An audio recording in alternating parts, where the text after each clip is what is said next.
Blood drips from Elena Voss's temple, warm and sticky, sliding down her cheek like a tear she refuses to shed. She stands in the center of Dominic Ashford's marble-floored study, gripping a brass fireplace poker with both hands, her knuckles white from the pressure. Behind her, the billionaire tech mogul is on his hands and knees, gasping for air, his expensive reading glasses shattered into glittering fragments across the floor. In front of her, 5 men dressed head to toe in black stand in a semicircle, weapons glinting in the lamplight. They're laughing at her. Actually laughing. The maid, the invisible woman, who cleans their messes and disappears into the background. She's standing between them and their target, this slip of a woman in a gray uniform, and they think it's the funniest thing they've ever seen. But Elena isn't moving. Not an inch. Not a breath of retreat. Her dark eyes are locked on the lead attacker, and though her hands tremble slightly on the poker, her feet are planted. What happens in the next 8 minutes will cost her everything she's worked so hard to build, every carefully constructed lie, every piece of a new identity she's crafted to survive. But it will also change 2 lives forever in ways no one in this room can possibly imagine. No one saw this coming. Not the police who dismissed her anonymous warnings. Not the security team who thought the estate was impenetrable. Not even Dominic Ashford himself, who has walked past this woman every single day for 3 months without truly seeing her. And what this invisible maid does after the attack, the choice she makes in the moment when everything hangs in the balance, it will shake you to your core. But before we dive into how we got here, before I tell you why Elena Voss is willing to die for a man who doesn't even know her real name, I need something from you. Right now, wherever you are in the world, drop a comment below with your country and what time it is. Whether it's sunrise in Nairobi, midnight in New York, afternoon in Canada, or evening in France, I want to know. Whether you're watching this on your phone in bed, on your lunch break, or while you're supposed to be working, tell me where in the world you are right now. Don't just sit back and watch. Be part of the story. Let me see how far Elena's courage travels across this planet. Drop that comment. Tell me where you are. And then, let's dive into the story. It's 11:47 on a Thursday night, and Elena Voss is finishing her final rounds of the Ashford estate. The moonlight streams through the floor-to-ceiling windows of the library, casting long silver shadows across the Persian rugs and leather-bound books that line the walls from floor to ceiling. Her soft-soled shoes make no sound on the cool marble as she moves through the darkened rooms, checking locks, straightening cushions, erasing any evidence that this house is lived in rather than displayed. The scent of old leather and lemon polish fills her nose, familiar now after 3 months, almost comforting. She's tired. Her shoulders ache from scrubbing floors. Her hands are raw from chemicals, and she wants nothing more than to collapse into the narrow bed in her quarters off the kitchen. But she has 4 more rooms to check before she can rest, and Elena Voss never leaves a job half done. That's when she hears it, the sound of glass shattering from the east wing, sharp and violent in the silence of the sleeping house. Elena freezes mid-step, her hand still on the library doorframe. Every muscle in her body goes taut alert. Her breathing slows automatically, her heartbeat steadying into the controlled rhythm she learned years ago in another life. In desert sand and combat tents in moments where a single sound could mean the difference between life and death. This isn't the random crash of something falling. This isn't a window broken by a thrown baseball or a bird flying into glass. This is deliberate. This is entry. And the security system that should be screaming right now, flooding the house with lights and alerts, is silent as a grave. Elena moves toward the sound without thinking, her body operating on instincts she thought she'd buried along with her old name and her old life. She stays close to the walls, using the shadows, her steps silent and purposeful. As she rounds the corner into the main hallway, she sees them. 5 figures, all dressed in black tactical gear, moving through Dominic Ashford's home with a kind of precision that makes her blood run cold. These aren't random burglars. These aren't desperate junkies looking for cash and jewelry. These men move like soldiers, like professionals, like people who have planned every step of this invasion down to the second. One of them carries a laptop, another has what looks like a small electronic device strapped to his belt, and all of them have weapons. She can see the outline of guns, the glint of metal, the confidence of men who know they have the upper hand. Through the open door of Dominic's study, she can see him. He's at his desk, wireless headphones covering his ears, lost in whatever he's working on at nearly midnight. He's wearing sweatpants and an old college t-shirt, his dark hair falling across his forehead, his reading glasses perched on his nose. He has no idea death is walking toward him. No idea that 5 men with guns and grievances are seconds away from his door. Elena's mind races through her options with the cold calculation of someone who has made life-or-death decisions before.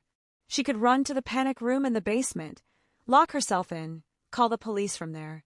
But the panic room is 3 hallways and 2 staircases away, and these men are already here. By the time she reaches it, by the time the police arrive, Dominic will be dead or worse. She could try to wake the house, scream, create chaos, but Lily and Owen are asleep upstairs, 2 children who don't deserve to wake up to violence and terror. Or she can intervene. She can step between these 5 armed professionals and their target, with nothing but her hands and whatever weapon she can grab, and she will almost certainly die. Elena Voss stands in that hallway, pressed against the wall, watching death approach, and she makes her choice in the space of 3 heartbeats. She moves fast and low, grabbing the decorative brass fireplace poker from the hallway display as she passes. It's heavy, solid, weighted perfectly for swinging. She's handled worse weapons in worse situations. The 5 men reach Dominic's study door just as Elena positions herself in the shadowed alcove beside it. She watches them burst in, watches Dominic's head snap up in confusion, and then terror as he yanks off his headphones. The lead man, older than the others with a face twisted by rage and bitter satisfaction, strides directly up to Dominic's desk. His voice is rough, shaking with emotion when he speaks, and Elena recognizes the tone of a man who has been nursing his hatred for a long, long time. "You destroyed my life, Dominic. You took everything from me. My company, my reputation, my family, my future. You left me with nothing but debt and shame. Tonight I destroy yours." The words hang in the air like smoke, thick with promised violence. Elena doesn't know this man's name yet, doesn't know his story or his pain, but she knows what comes next. She's seen this moment before, in different countries and different contexts, the moment when talk turns to action and there's no going back. Dominic sits frozen behind his desk, his hands slowly rising in a gesture of surrender or plea. His face has gone pale, his blue eyes wide with the kind of fear that comes when you realize your money and your power mean nothing against 5 men with guns in your own home. The lead attacker pulls a weapon from his jacket, the metal catching the lamplight, and he raises it with steady hands. This is not his first time pointing a gun at someone. This is not his first time choosing violence. Elena sees his finger begin to tighten on the trigger, sees Dominic's lips move in what might be a prayer or a plea, or just his children's names. She charges. The brass poker swings in a perfect arc, and she puts every ounce of her strength behind it. The impact when it connects with the wrist of one of the other men, a massive guy with a shaved head and cold eyes, sends vibrations up her arms. She hears the satisfying crack of bone, hears his howl of pain, watches his gun skitter across the marble floor toward the fireplace. Chaos erupts instantly. The 5 men wheel toward her, shock registering on their faces, and Elena uses their moment of confusion to position herself directly between them and Dominic. She raises the poker again, her stance wide and balanced, her breathing controlled despite the adrenaline screaming through her veins. The lead attacker stares at her, and then his face splits into something between a smile and a sneer. "The Maid? You've got to be kidding me. Do you have any idea who we are? What we're here to do?" His companions are laughing now, all except the one cradling his shattered wrist. They look at this woman in her plain gray uniform, this nobody with a glorified stick, standing between them and a billionaire, and they think it's absurd. They think it's suicide. They think she's either incredibly brave or incredibly stupid. Elena doesn't waste breath responding. Her eyes are moving, cataloging every detail with the speed of long training. 5 men. At least 4 guns, probably 5. The big guy she hit is out of commission for now, but that still leaves 4 active threats. The one with the laptop looks nervous, young, probably the tech expert they brought to disable the security system. The one near the window has the stance of military training, probably former special forces. The one by the door is watching everything with cold calculation, ready to adapt. And the leader, the one with the gun still pointed at Dominic, the one whose face is full of years of accumulated rage, He's the most dangerous because he's the one with nothing left to lose. Move, girl. This doesn't concern you. The leader's voice has dropped low now. Dangerous, the amusement fading into irritation. Walk away while you still can.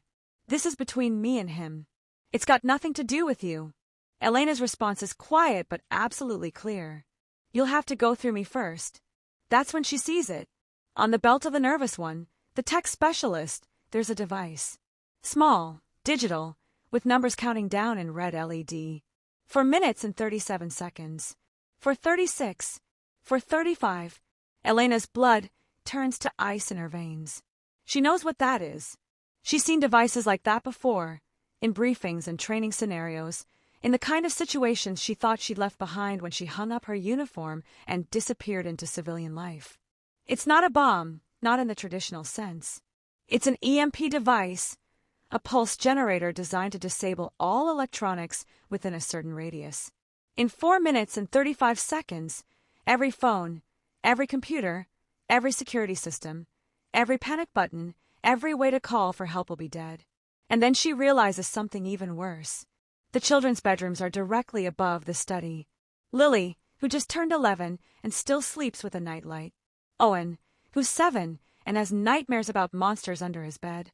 They're sleeping peacefully 20 feet above this room, and in less than 5 minutes, these men will have total control of this house with no way for anyone inside to call for help.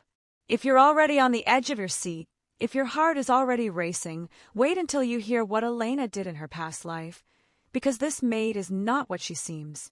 This woman, standing with a fireplace poker against 5 armed men, has a history that will explain everything and nothing all at once. But first, if you're the kind of person who roots for the underdog, who believes one brave soul can change everything, who wants to see how this impossible situation resolves, you need to hit that subscribe button right now. Olivia the Storyteller brings you stories like this every single week. Stories of courage and sacrifice. Stories of ordinary people doing extraordinary things.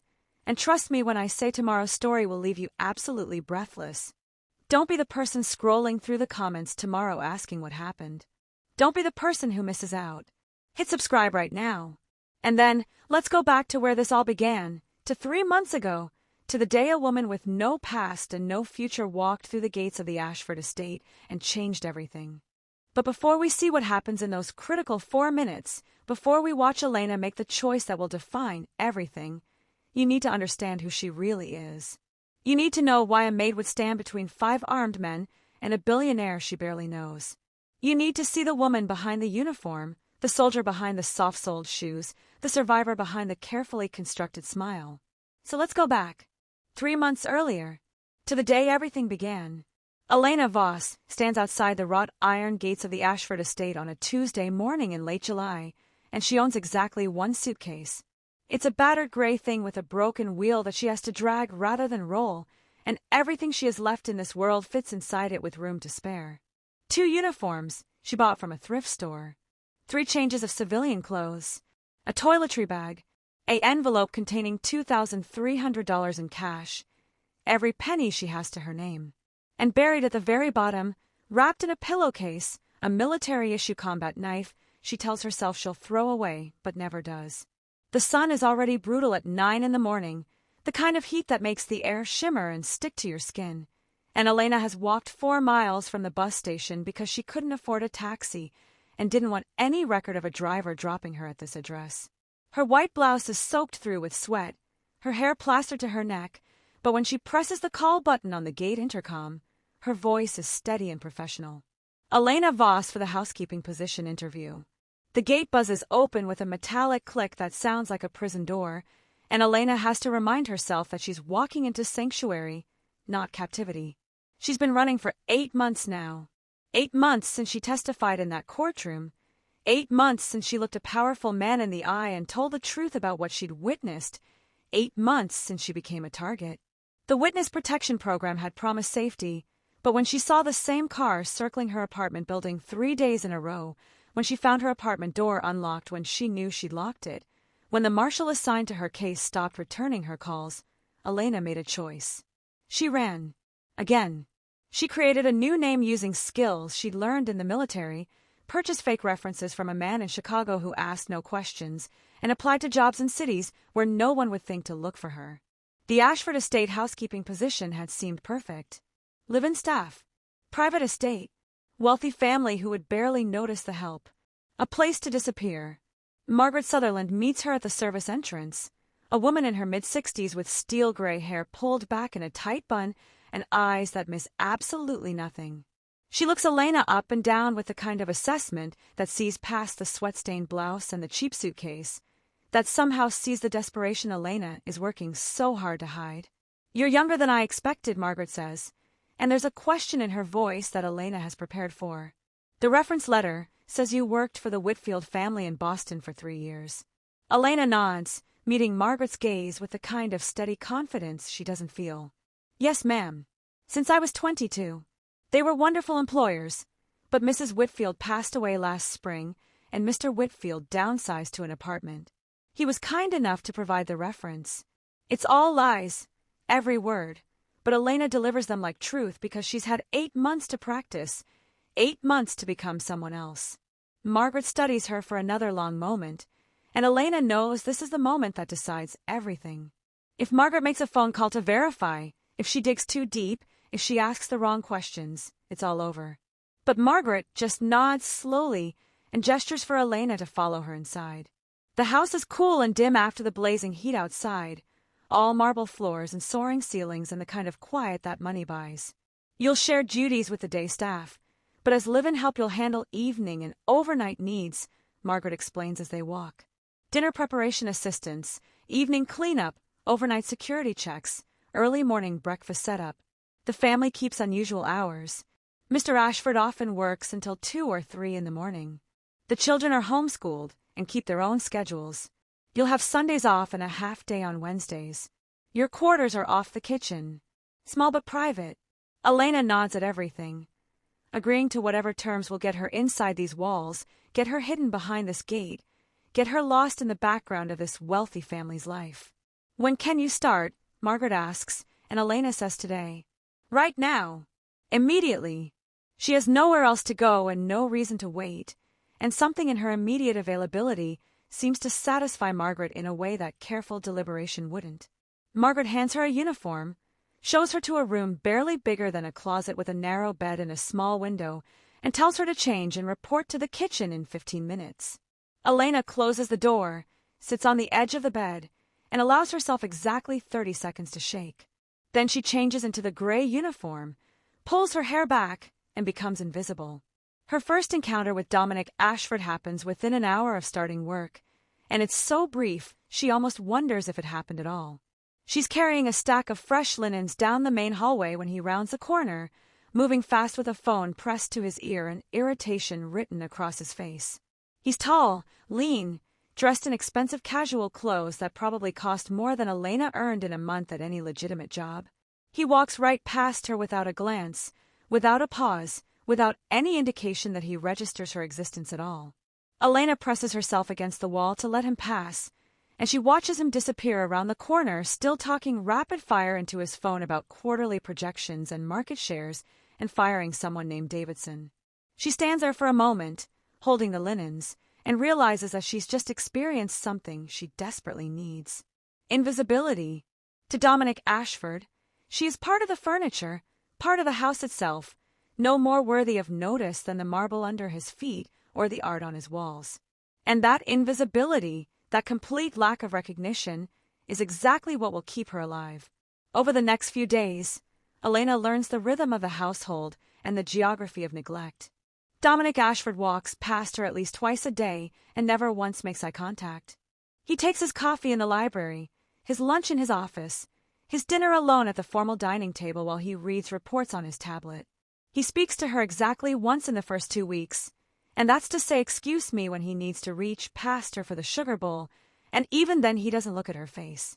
Elena watches him carefully, cataloging details the way she was trained to observe targets and assets in her military days. She sees the grief that he wears like a second skin, the way his eyes sometimes drift to the empty chair across from him at dinner, the photograph on his desk of a beautiful woman with kind eyes that must be his late wife. She sees the way he buries himself in work, the way some men bury themselves in bottles, using 16-hour days and constant phone calls to avoid the silence of his own thoughts. And she sees the way he has forgotten he has children. Lily and Owen Ashford are ghosts in their own home, two small people who move through the massive estate trying to make themselves even smaller. Lily is 10 years old with her mother's dark hair and her father's blue eyes, and she has the kind of careful politeness that children develop when they learn their presence is an inconvenience. Owen is 7 with messy brown hair and gaps in his teeth, and he has stopped asking his father to play with him because the answer is always not now. Maybe later, Daddy's working. Elena meets them on her 3rd day when she's cleaning the upstairs sitting room and finds them there. Lily trying to help Owen with his math homework with the kind of frustrated patience that comes from being 10 and expected to be the parent. They both freeze when they see her, like rabbits catching the scent of a predator, and Elena realizes that even the staff has learned to ignore these children. She introduces herself quietly, tells them she's the new evening housekeeper, asks if they need anything. They shake their heads in unison, trained to need nothing, expect nothing, ask for nothing. But Elena sees the hunger in their eyes, not for food but for someone to see them, and something in her chest cracks just a little. So she starts small, because small is safe and small doesn't draw attention. She leaves a paper crane folded from napkin paper on Lily's nightstand when she's turning down beds, intricate and perfect from hundreds of hours of practice in military waiting rooms and field hospitals. She finds Owen's broken toy robot in the playroom trash and spends an evening in her room repairing it with supplies from a hardware store, then leaves it on his desk with a note that says, "I think he still has adventures left in him." She notices that Lily's 11th birthday is coming up in a few weeks and that there are no preparations being made, no invitations being addressed, no cake being ordered. Margaret mentions it with frustration one afternoon, saying Mr. Ashford has been reminded 3 times and keeps saying he'll handle it. But they all know he won't handle it because he can't seem to handle anything that involves actually being present with his children. Elena says nothing, but she makes mental notes. Vanilla cake with chocolate frosting, Lily's favorite according to the kitchen staff. A love of horses, based on the books stacked by her bed.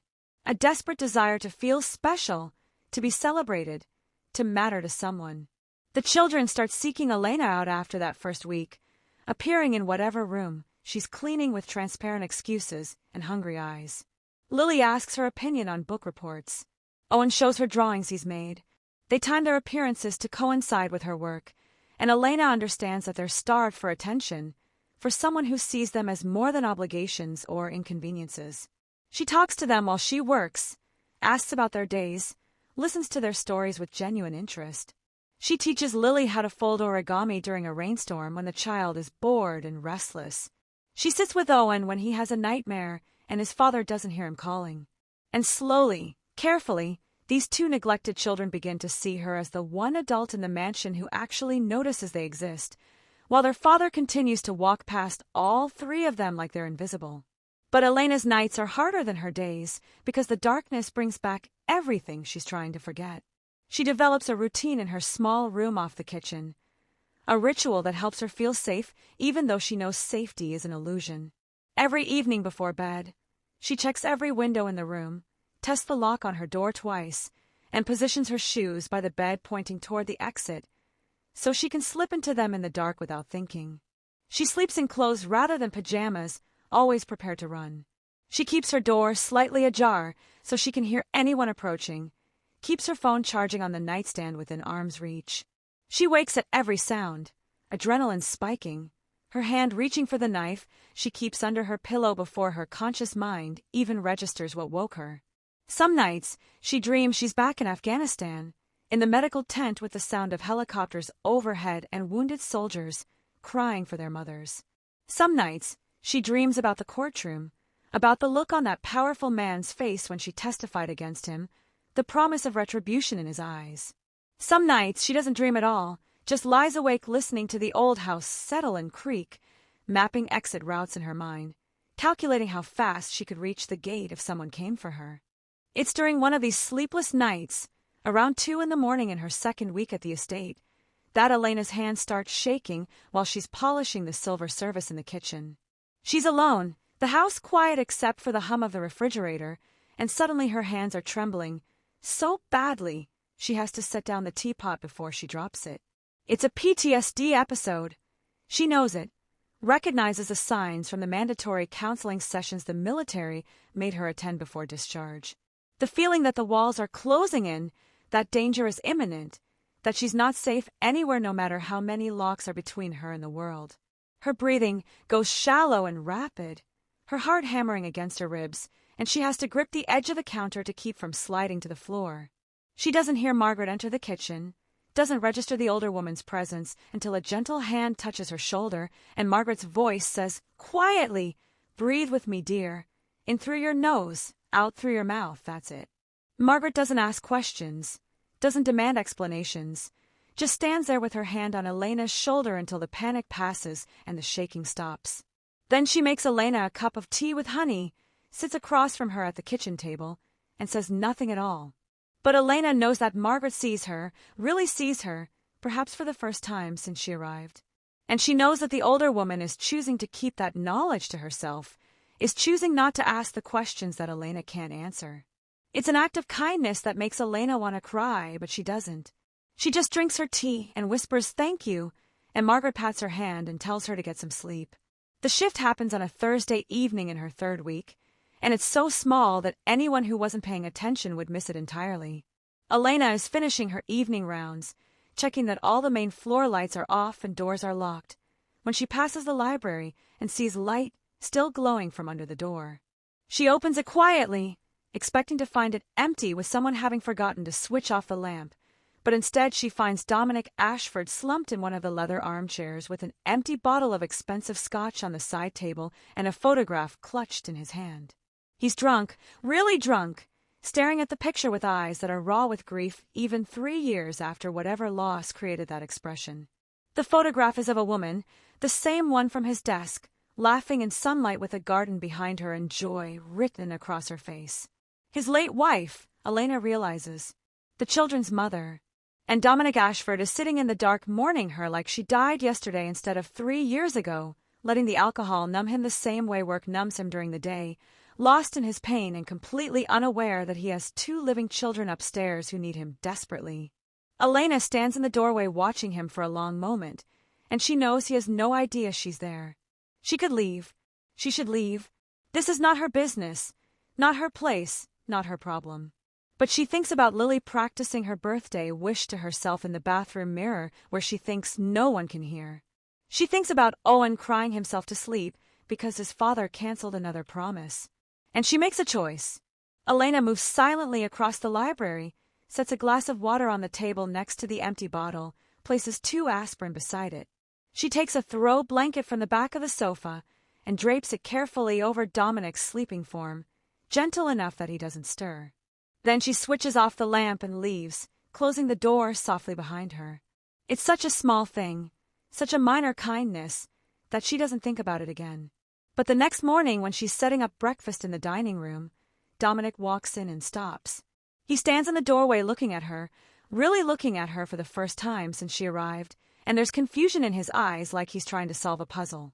Then he walks to where Margaret is organizing the morning mail, and Elena hears him ask quietly, "What's the name of the woman who works evenings?" Margaret looks up in surprise and says, "Elena, Sir Elena Voss. She's been here almost a month now." Dominic repeats the name like he's committing it to memory. "Elena." He glances back at her, meets her eyes for just a second, and something passes between them, some wordless acknowledgement. Then he nods once and leaves to go to his office, but Elena knows something has shifted. She's no longer completely invisible.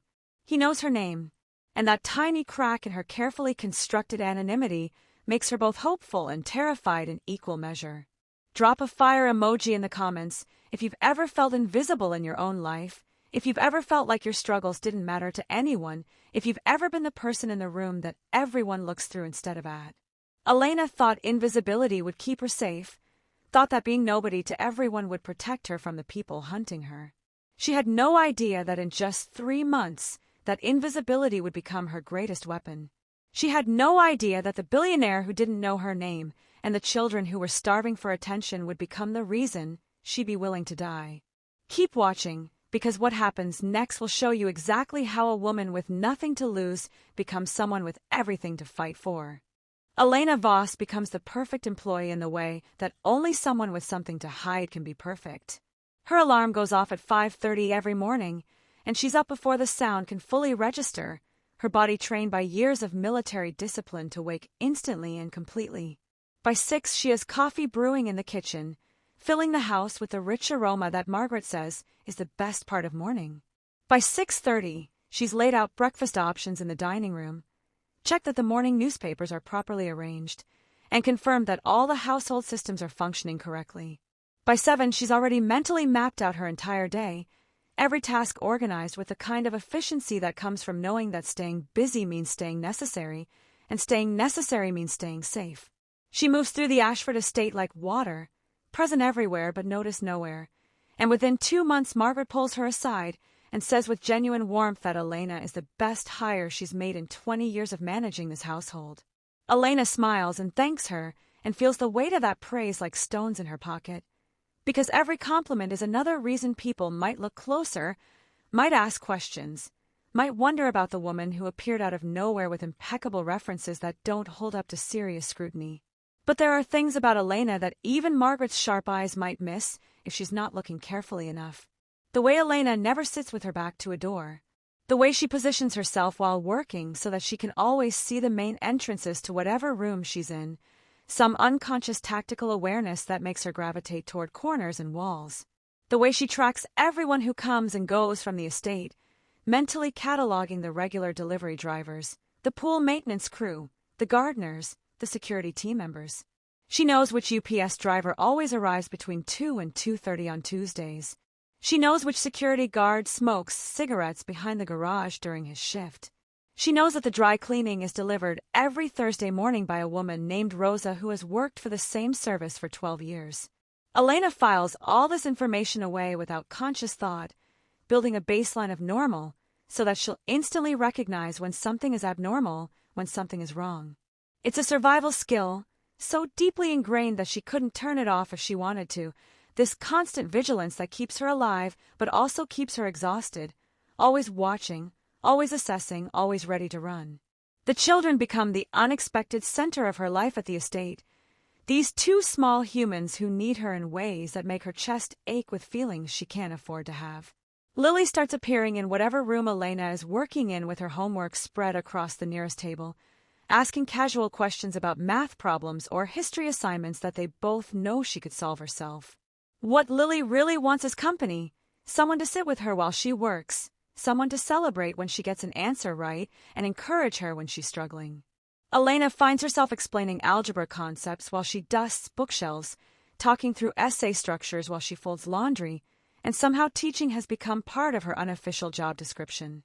Owen is even more direct in his need for attention, following Elena around like a puppy and chattering about everything and nothing. He shows her every drawing, every Lego creation, every interesting rock he finds in the garden.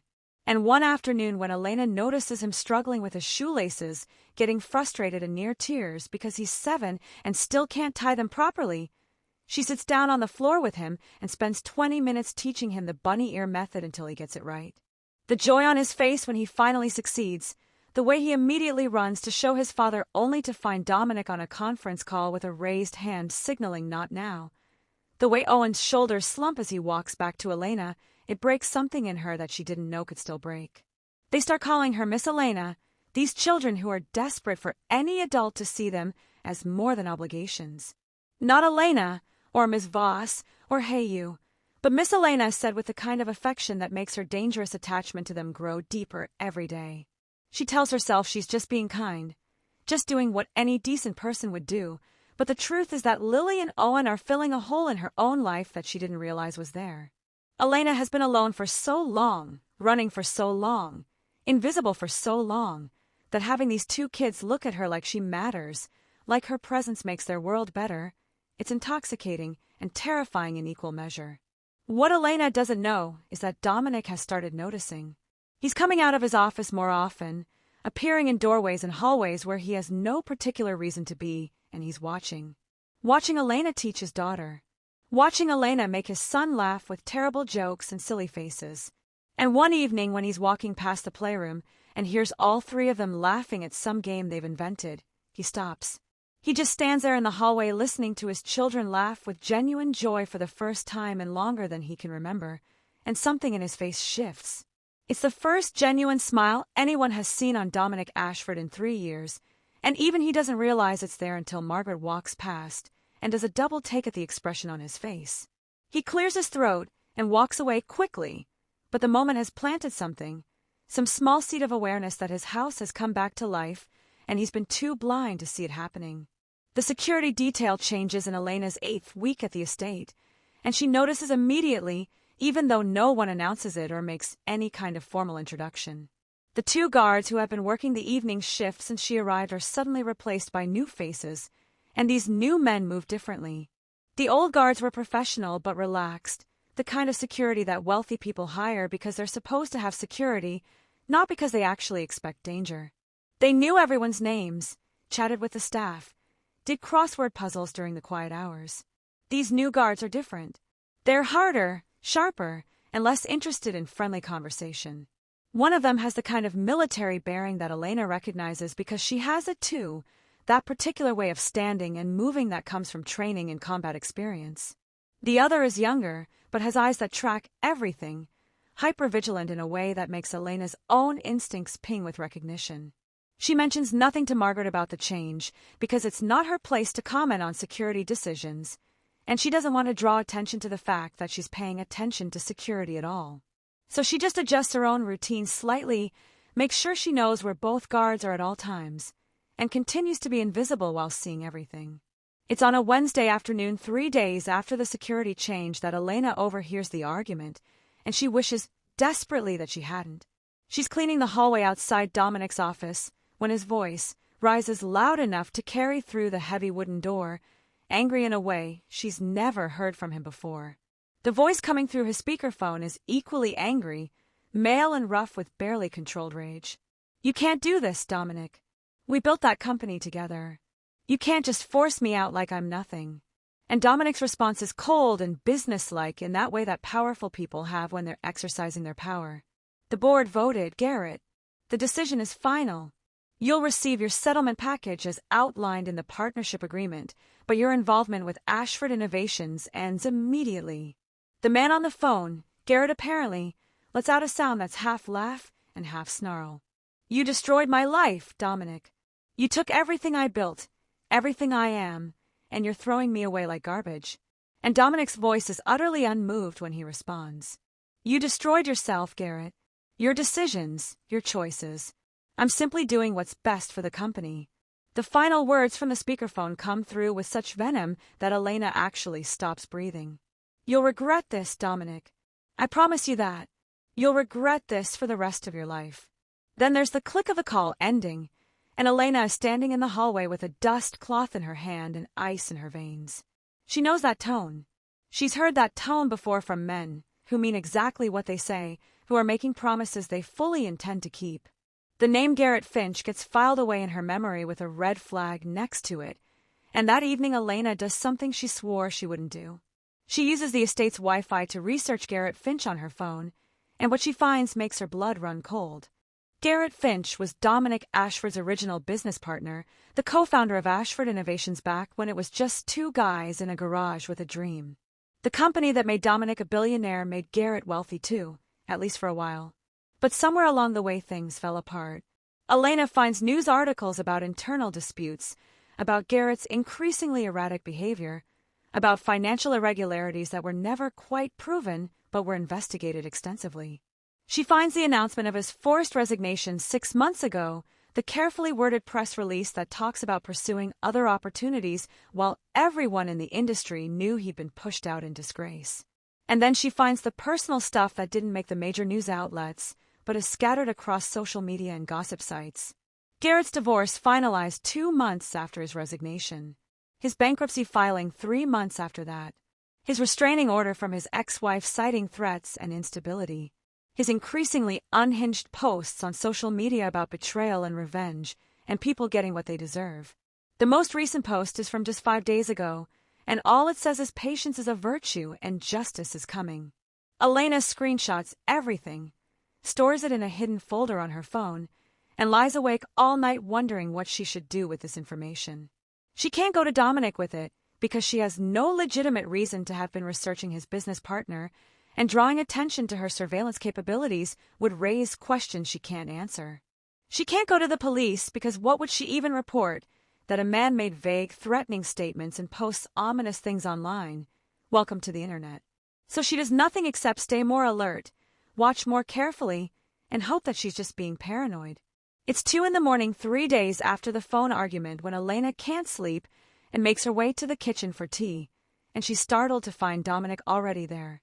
He's sitting at the kitchen table in sweatpants and a t-shirt, his hair disheveled, and his eyes tired in a way that goes beyond physical exhaustion. There's a mug of something in front of him that's gone cold, and he looks up when Elena enters with an expression of surprise that mirrors her own. They stare at each other for a moment, this accidental meeting in the middle of the night when both of them should be sleeping, and the usual barriers of employer and employee seem thinner somehow in the darkness. Elena apologizes for intruding, starts to back out, but Dominic shakes his head and gestures to the chair across from him. "Please," he says, "I could use the company." It's such an unexpected thing for him to say that Elena finds herself sitting down before she consciously decides to, and suddenly they're having their first real conversation that isn't about household tasks or professional obligations. Dominic asks her if she likes working here, if Margaret treats her well, if she has everything she needs. Elena gives the appropriate answers, polite and professional, but then he asks why she works so hard, why she's always the first one up and the last one to stop, why she throws herself into this job with an intensity that seems like more than just conscientiousness. And Elena finds herself telling a truth she didn't mean to tell. "Because I have nowhere else to go," she says quietly. "Because this job, this place, it's everything I have right now." She doesn't elaborate, doesn't explain, but Dominic seems to understand something in those words that resonates with his own experience of loss and displacement.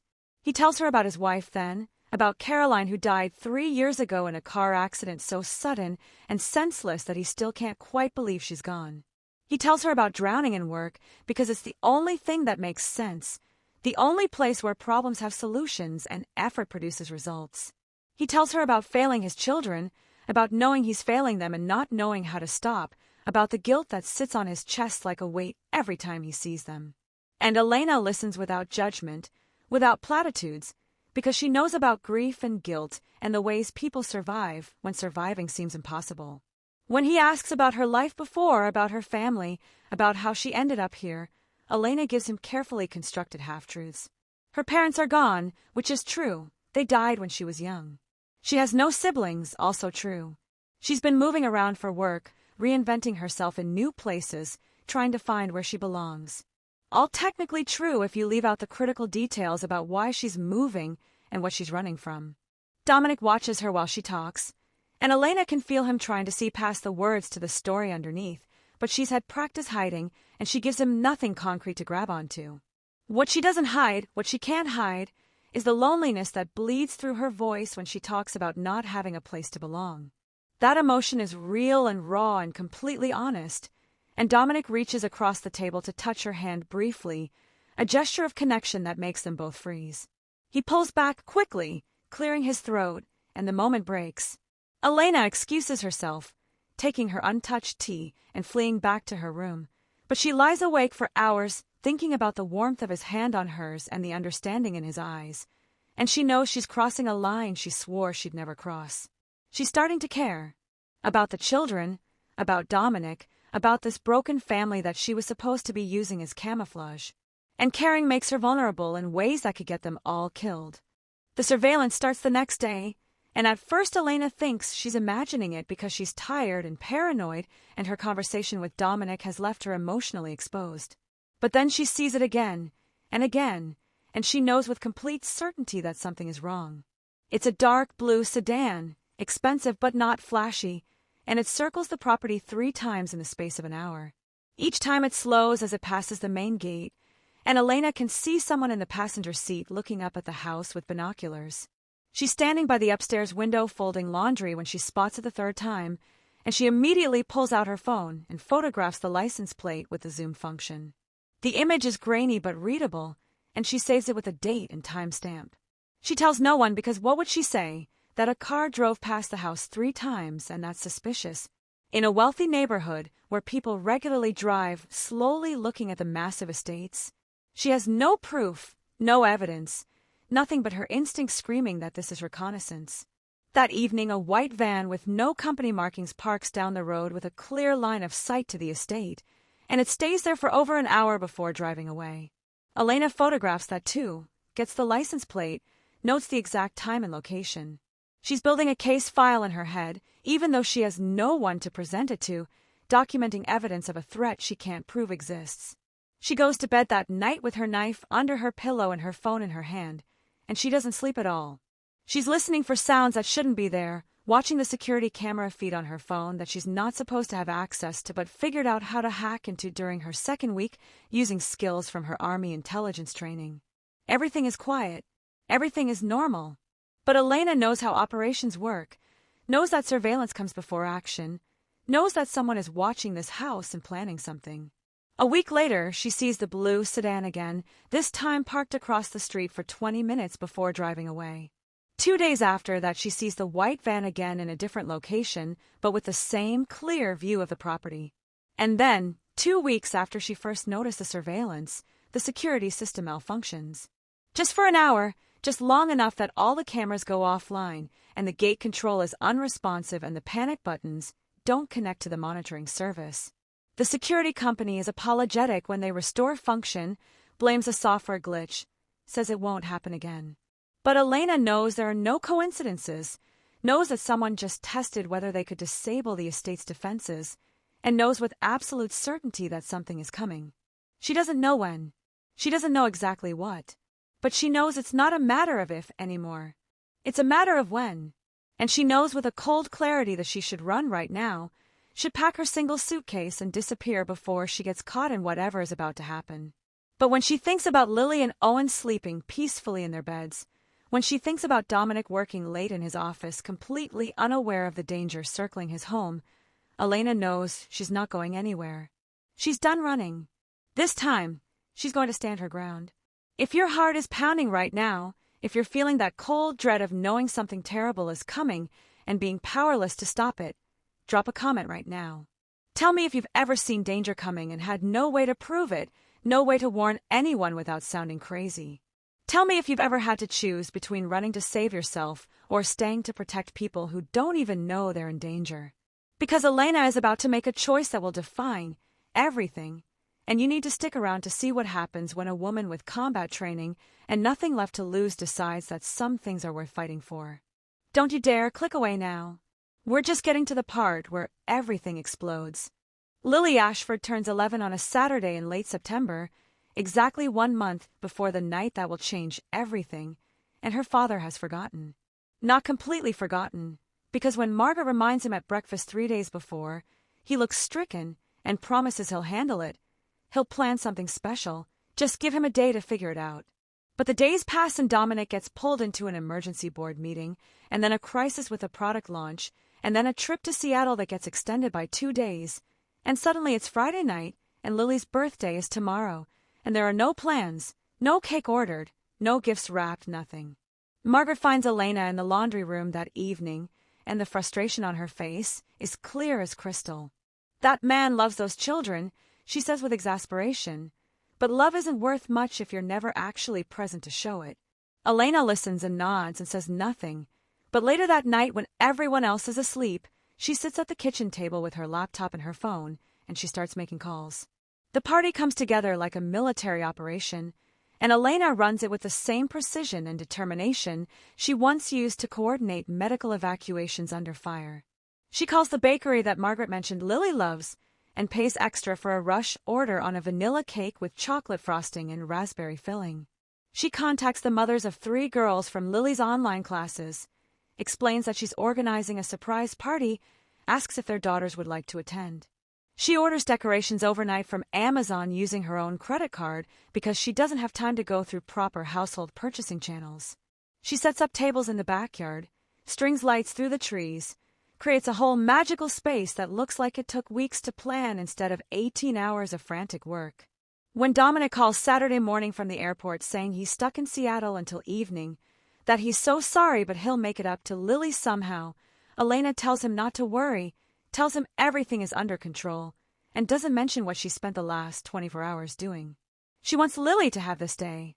She wants this child who has been invisible in her own home to feel seen and celebrated and special, and if her father can't be there to give her that, then Elena will make sure she has it anyway.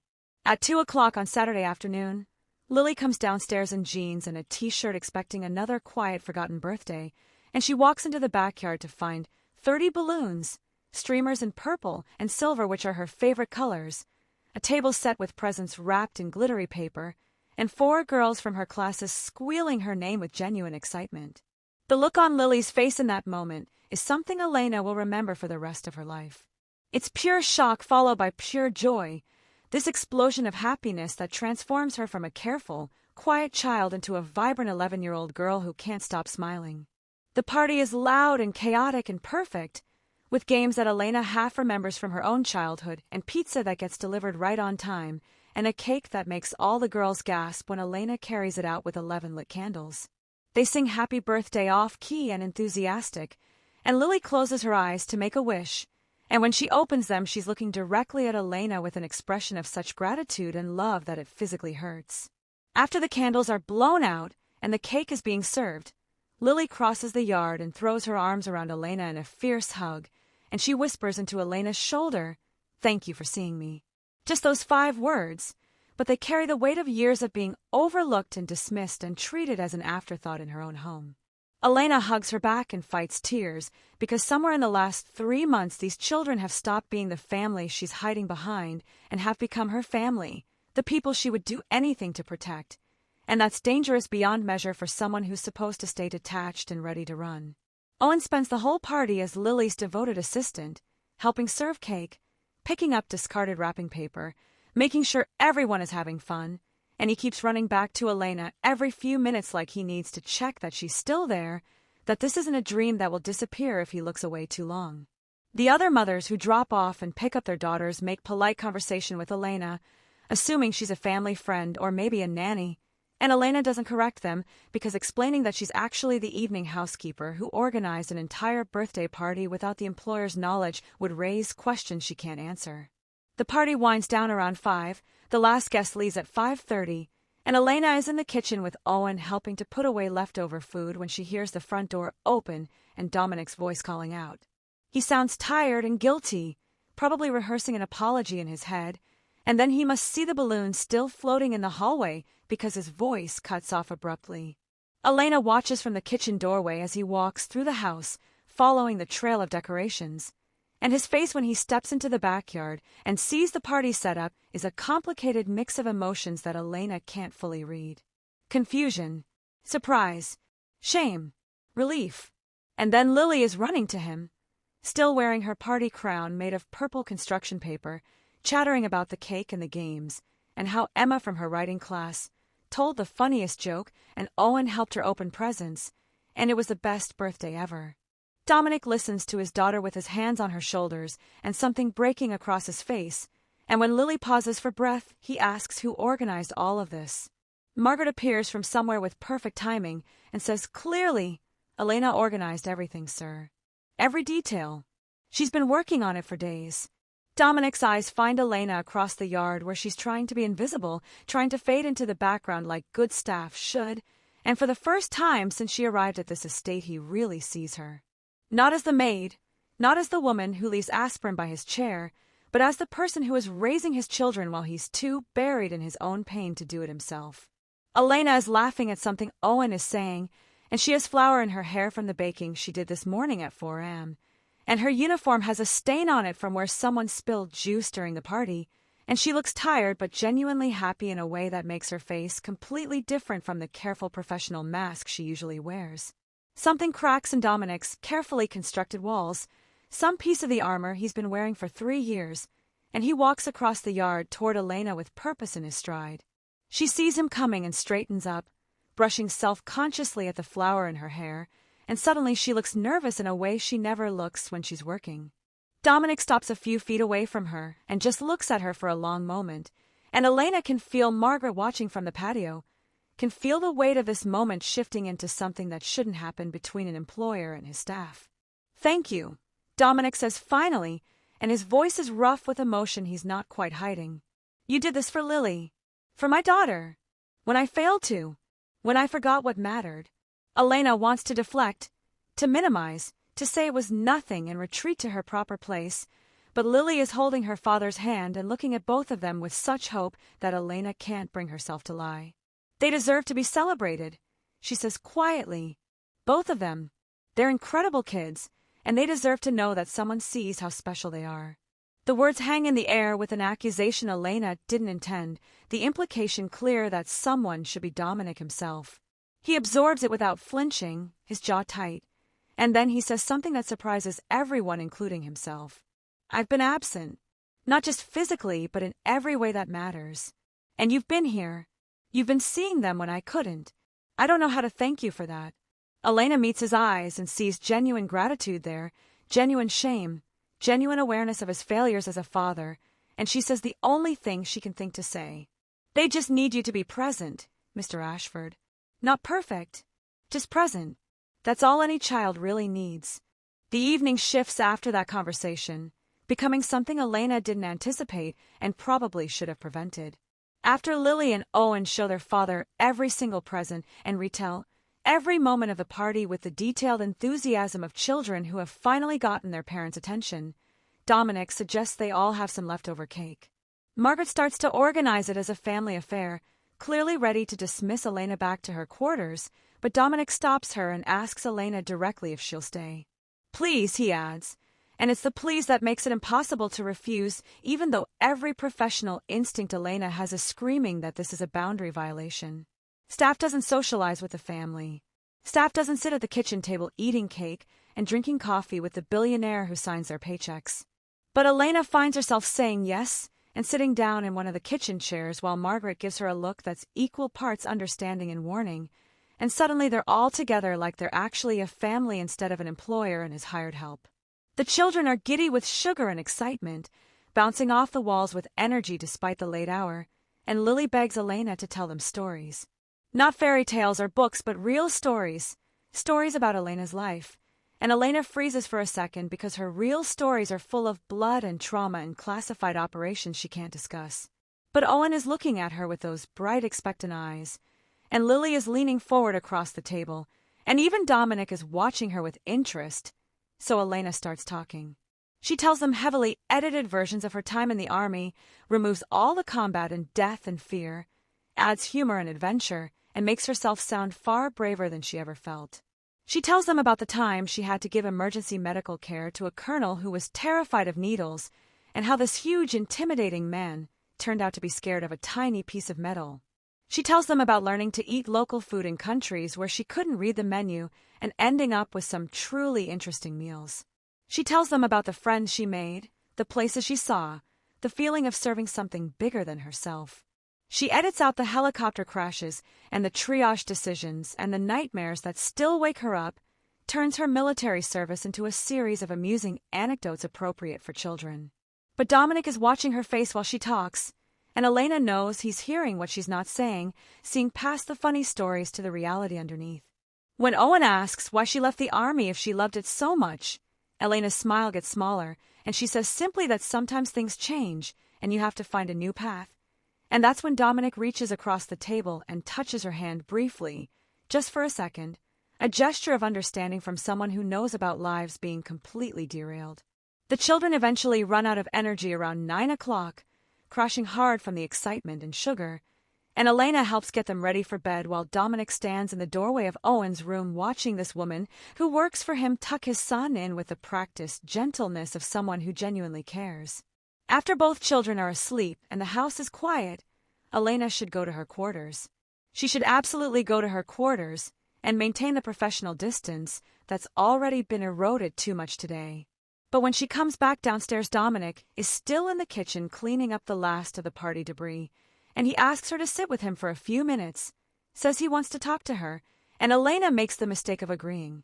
They sit across from each other at the kitchen table with cold coffee and the remains of purple frosting on plates, and Dominic starts talking about Caroline. About his wife who died 3 years ago when a drunk driver ran a red light. About how he loved her so completely that when she died, part of him died too. About how he threw himself into work because facing the empty house and the motherless children was unbearable. He talks about the guilt of failing his kids, of knowing they need him and not knowing how to show up for them when he can barely show up for himself.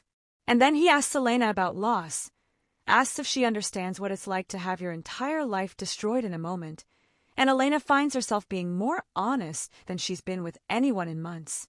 "I know about loss," she says carefully, choosing each word like she's navigating a minefield. "I know about losing everything and having to rebuild from nothing. I know about being afraid to care again, because caring makes you vulnerable, and vulnerability can get you killed." She stops herself before she says too much, before she reveals the specific details that would unravel her false identity, but the emotion in her voice is completely real and Dominic hears it. They sit there in the kitchen in the dim light, looking at each other across the table, and something is building between them that Elena recognizes and fears. It's connection. It's attraction. It's the dangerous intimacy of two lonely people finding understanding in each other.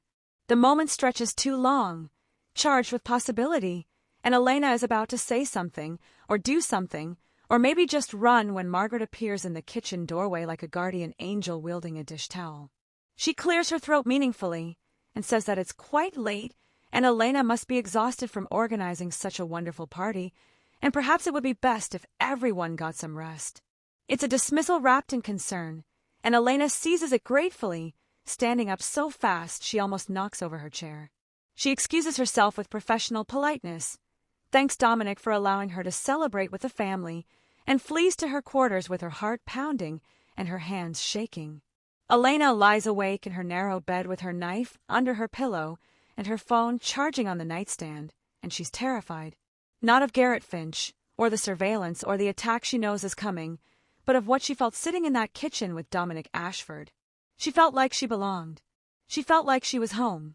She felt like maybe she could stop running and hiding and pretending to be someone else, like maybe she could just be Elena with this man and these children who have somehow become the center of her world. And that feeling is more dangerous than any threat because it makes her want things she can't have, makes her forget that she's living under a false name with falsified references, makes her imagine a future that doesn't exist. She reminds herself harshly that she's the help, that Dominic Ashford is a billionaire who will never see her as anything but an employee no matter how many midnight conversations they have, that she's going to have to run again eventually when the people hunting her get too close. She reminds herself that attachment is weakness, and weakness gets you killed. But even as she's thinking all of this, she's also remembering Lily's arms around her neck and Owen's laughter and Dominic's hand on hers, and she knows with cold certainty that it's too late. She's already attached. She's already invested. She already cares too much. And that's going to make what's coming so much harder. The warning arrives the next morning like a dead thing left by a cat, except Elena doesn't own a cat, and this is no accident. She opens her door to the servants' entrance at 6 a.m. for her morning run around the property, and there on the doorstep is a small bird. A sparrow or finch, something common and brown, and its neck is broken. Not broken from flying into a window or being caught by a predator, but broken with deliberate force, twisted at an angle that only happens when something with hands decides to kill. Elena stares at it for a long moment, her military training cataloging the details automatically. Fresh kill, probably placed within the last few hours. No blood, no struggle, just a quick efficient snap. Positioned directly in the center of her doorstep, where she couldn't miss it. This is a message. This is a threat. This is someone telling her they know where she sleeps, they can get this close, and next time it might not be a bird. Elena's first instinct is to photograph it, document it, add it to her growing file of evidence. Her second instinct is to tell someone, to raise the alarm, to demand that security investigate. But both of those instincts get overruled by her survival training, the part of her that knows drawing attention to threats against the staff will raise questions about why someone would threaten the staff. And those questions lead to background checks and investigations, and her carefully constructed false identity crumbling. So Elena does what she's always done. She buries the evidence. Literally. She wraps the bird in a paper towel, takes it to the far corner of the property near the garden shed, and digs a small hole with her hands in the soft earth. She buries it deep and covers it carefully and says nothing to anyone. But her hands are shaking when she comes back inside, and she knows this is escalation. Someone is getting bolder. That afternoon, Elena is restocking cleaning supplies in the utility room when the doorbell rings. She hears Margaret answer it, hears a man's voice saying he's from the water department and needs to check the meter. But something about his voice makes Elena freeze, makes every combat instinct she has start screaming danger. She moves quietly to where she can see the front door without being seen, and she watches this supposed water department employee talking to Margaret. He's asking too many questions. How many people live here? What are the normal hours people are home? Is there a big staff or just a few people? Are the children homeschooled or do they leave for school? Margaret is answering with polite vagueness, clearly uncomfortable with the interrogation but too well-mannered to be rude, and the man is taking notes on a tablet, but his eyes are scanning the interior of the house with the kind of attention that has nothing to do with water meters. Elena memorizes his face. White male, early 40s, military haircut, small scar on his left cheek, the kind of fit build that comes from regular training, not gym vanity. He's wearing a water department uniform, but the boots are wrong. Too tactical, too expensive. This is reconnaissance.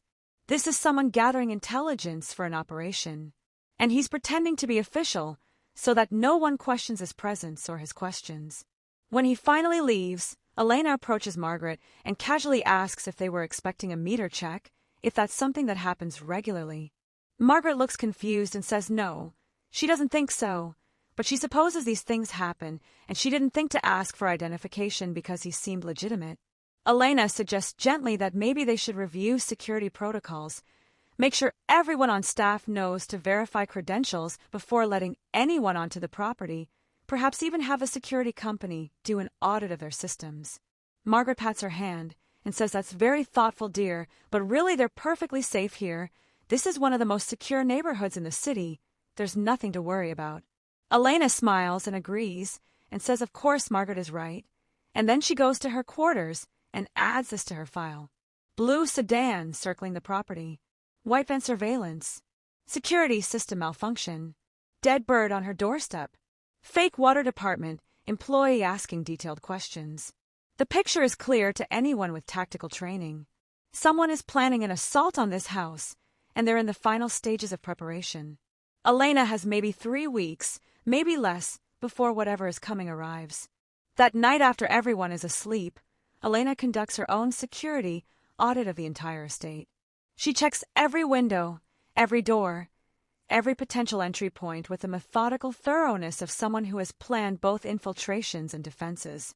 What she finds makes her blood run cold.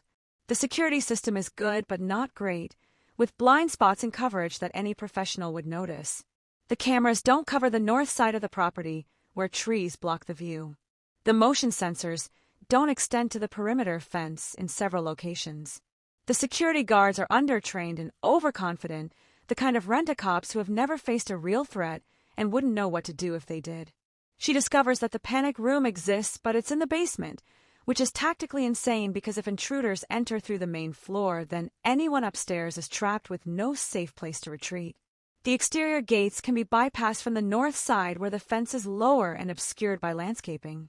The main breaker box for the house is in an external utility closet that isn't even locked.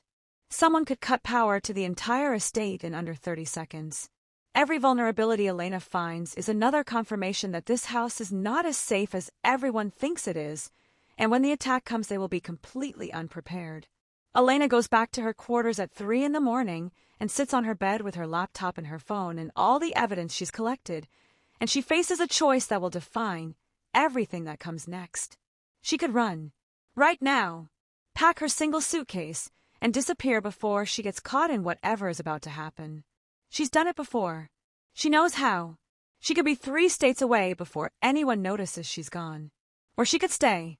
She could stand her ground and prepare for a fight she might not survive, all to protect people who don't even know they're in danger. People who hired her under false pretenses. People who don't really know her at all. But when Elena closes her eyes, she sees Lily's face lighting up at her birthday party. She sees Owen teaching her a complicated handshake he invented. She sees Dominic looking at her across the kitchen table like she matters, like she's more than just the help. These people have become her family in 3 short months, the first real family she's had since her parents died when she was 16. And family is worth protecting. Family is worth fighting for. Even if they never know the danger they were in. Even if Elena has to die to keep them safe. So she makes her choice. She opens a new document on her laptop and starts writing down everything she knows about Garrett Finch, about the surveillance, about the vulnerabilities in the estate's security. She sets it to auto-send to the police in exactly 3 weeks if she doesn't cancel it. A dead man's switch that will ensure evidence survives even if she doesn't. Then she starts planning. Not how to run, but how to fight. How to protect this house and this family when the attack comes. Because it's not a matter of if anymore. The timeline is set. 3 weeks, maybe less. And when those 5 men come through the door, Elena is going to be ready. Pause right here, because I need to know something about you. Would you put yourself in danger for people you've known just 3 months? Drop an A in the comments if you'd call the police immediately and get yourself out. Drop a B if you'd stay quiet like Elena, gathering evidence but not yet acting. Drop a C if you just quit and run because your own survival matters more than strangers. There's no wrong answer here. Elena is making the choice that feels right to her, but that doesn't mean it's the choice you'd make or the choice you should make. This is about what you do when you see danger coming and you're the only one who sees it. When warning people means exposing yourself. When staying means risking everything. Tell me in the comments what you'd do, because I'm genuinely curious how many of you would be heroes and how many would choose survival. And if you're wondering whether Elena's paranoia is justified, whether those warning signs mean what she thinks they mean, you need to subscribe to Olivia the Storyteller right now, because what happens next proves her instincts right in the most terrifying way possible. This is the part where being paranoid saves lives. This is the part where all that military training becomes the difference between tragedy and survival. Don't miss what comes next. Hit subscribe, and let's see if Elena's 3 weeks of preparation is enough to stop 5 trained killers. 2 weeks before the attack that will change everything, Dominic Ashford calls Elena to his office in the middle of a Tuesday afternoon, and it's the first time in 3 months he's ever summoned her for a private meeting. Elena's heart immediately starts racing because being called to the boss's office is never good, and her first thought is that somehow he's discovered her fake references, or someone has recognized her from her previous life, or the people hunting her have found her and contacted him. She walks down the hallway to his office with her mind already calculating escape routes and how fast she can pack her suitcase and where she'll run next. But when she enters his office, Dominic is smiling. He's actually smiling at her with genuine warmth, and he gestures for her to sit down in one of the leather chairs across from his desk, and Elena sits because her legs suddenly feel unsteady. He starts talking about how impressed he's been with her work, how she's transformed not just the household efficiency but the entire atmosphere of the home, how his children have come alive in ways he didn't think possible after Caroline died. He talks about how Margaret considers her the best hire in 20 years, and how he personally has noticed the difference she makes every single day. And then he says the words that make Elena's blood turn to ice. I'd like to offer you a promotion. House manager. Significant raise, of course, and expanded responsibilities including oversight of all household staff and operations. You become essential to this family, Elena. I can't imagine this house without you in it. It's the nicest thing anyone has said to Elena in years, this acknowledgement that she matters, that she's valued, that she's become part of something important. And she has to turn it down because accepting would require a background check, formal paperwork, verification of her references and work history, and social security number, and every single one of those checks would reveal that Elena Voss doesn't really exist.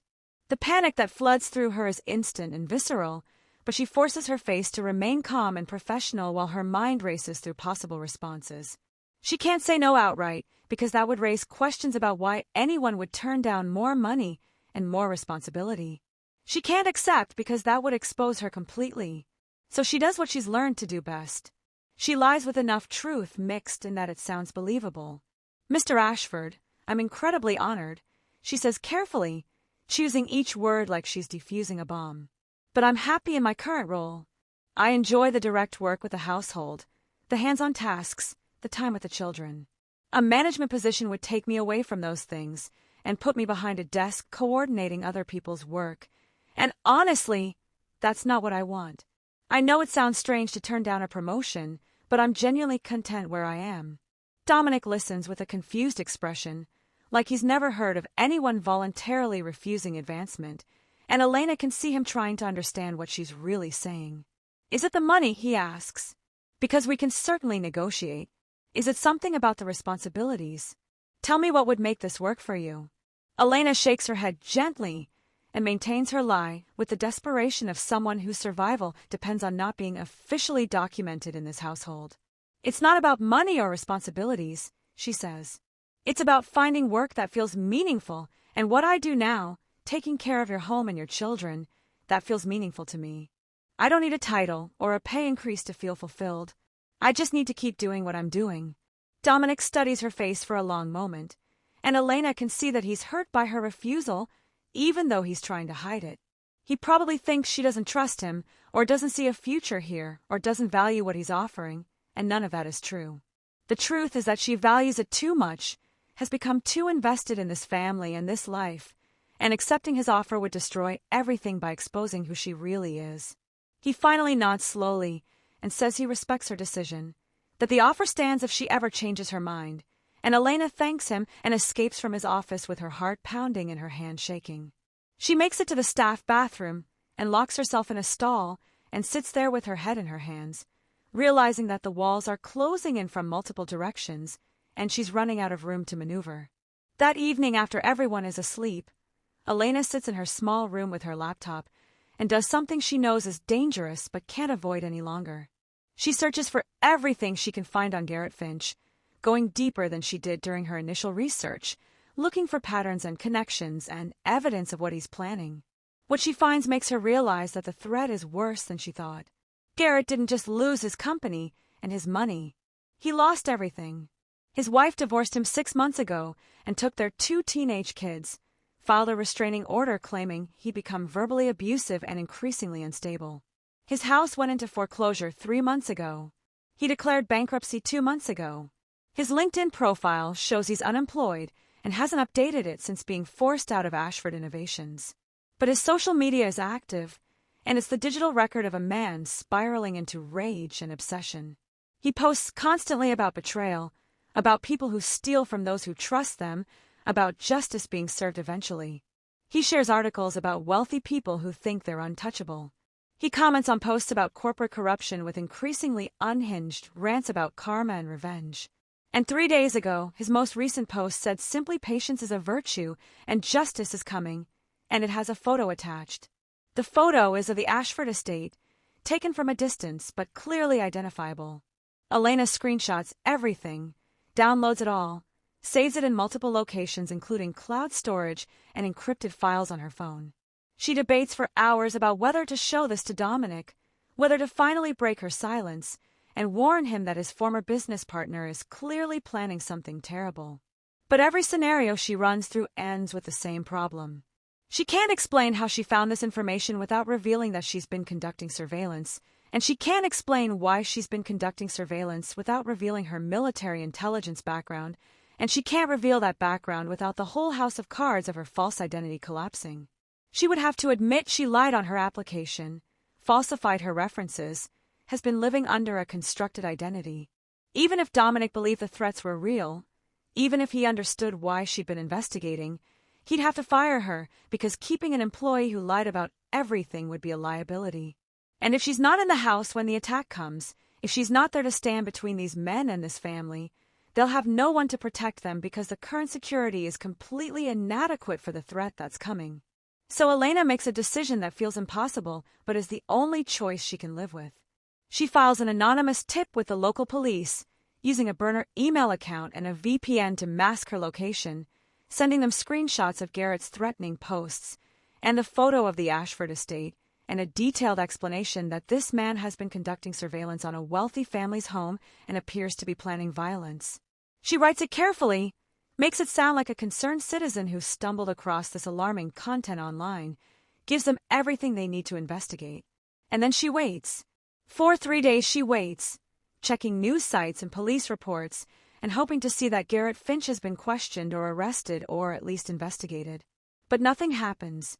Absolutely nothing.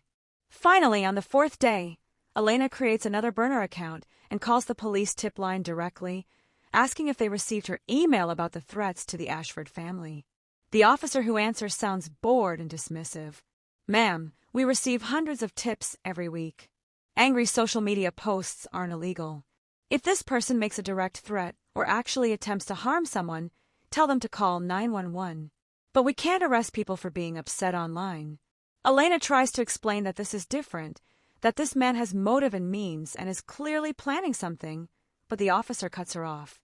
"Unless you have evidence of an actual crime being committed, there's nothing we can do. Have a good day."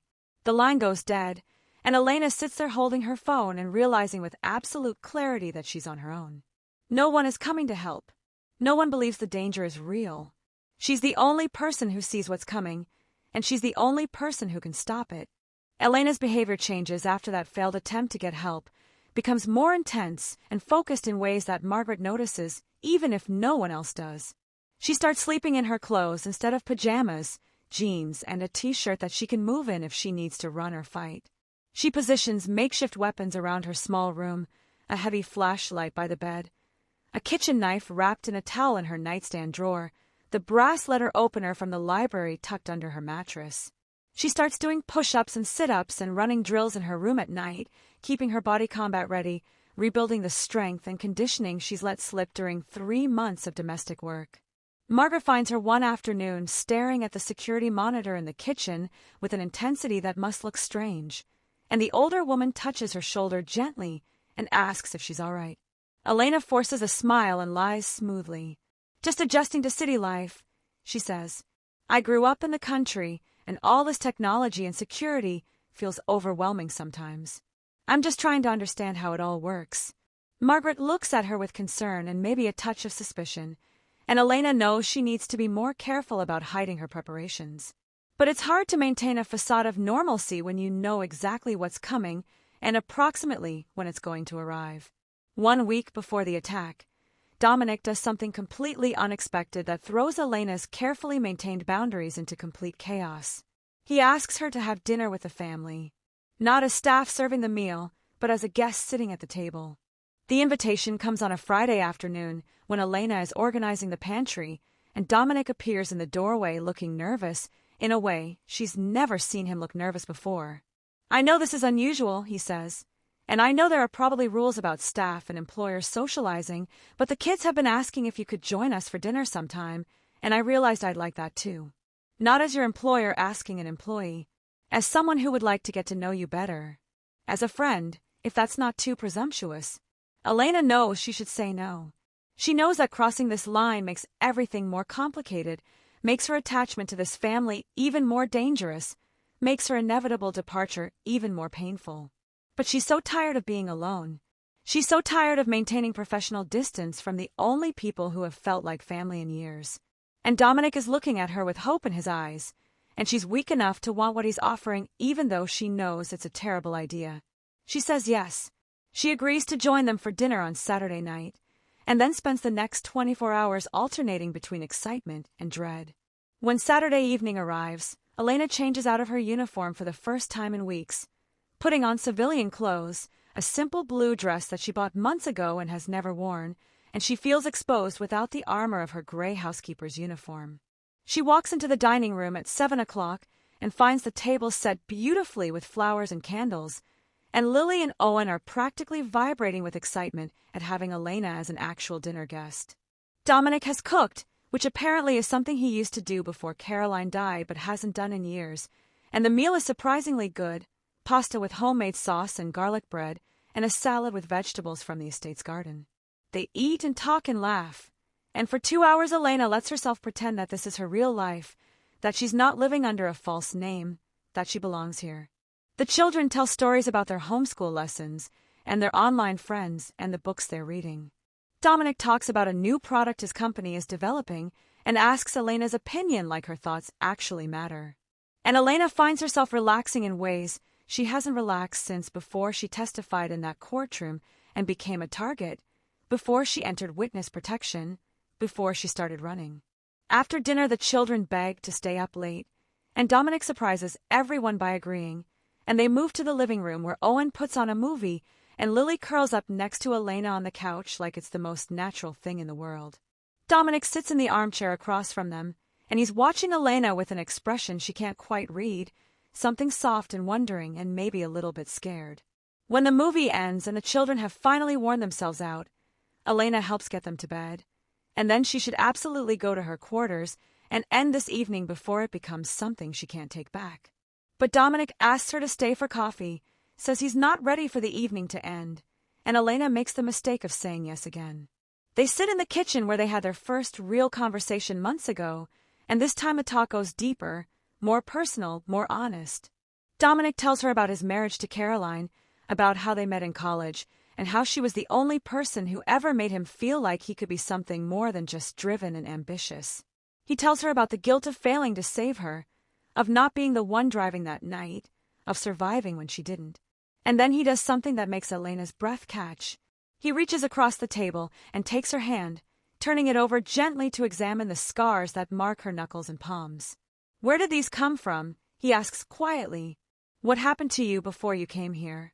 Elena knows this is the moment where she should pull away, where she should redirect the conversation, where she should maintain the lies that keep her safe. But his hand is warm on hers, and his eyes are full of genuine concern, and she's so tired of lying to him. So she tells him a partial truth, carefully edited but emotionally honest. "Previous life was complicated," she says.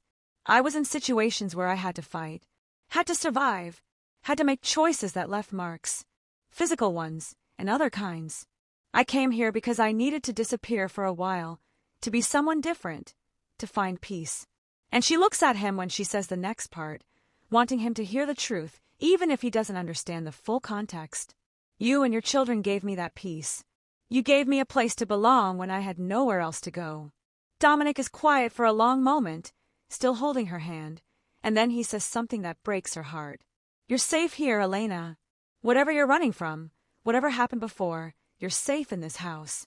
And the irony of those words cuts through Elena like a knife, because neither of them is safe, because in 1 week 5 men with guns are going to walk through that door, because the sanctuary he's promising her is about to become a battlefield. 3 days before the attack, everything crystallizes into horrible clarity when Elena sees the new security guard who's just been hired.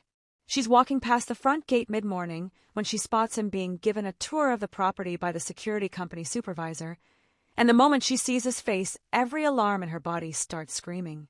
She knows him, not personally, but from her research on Garrett Finch.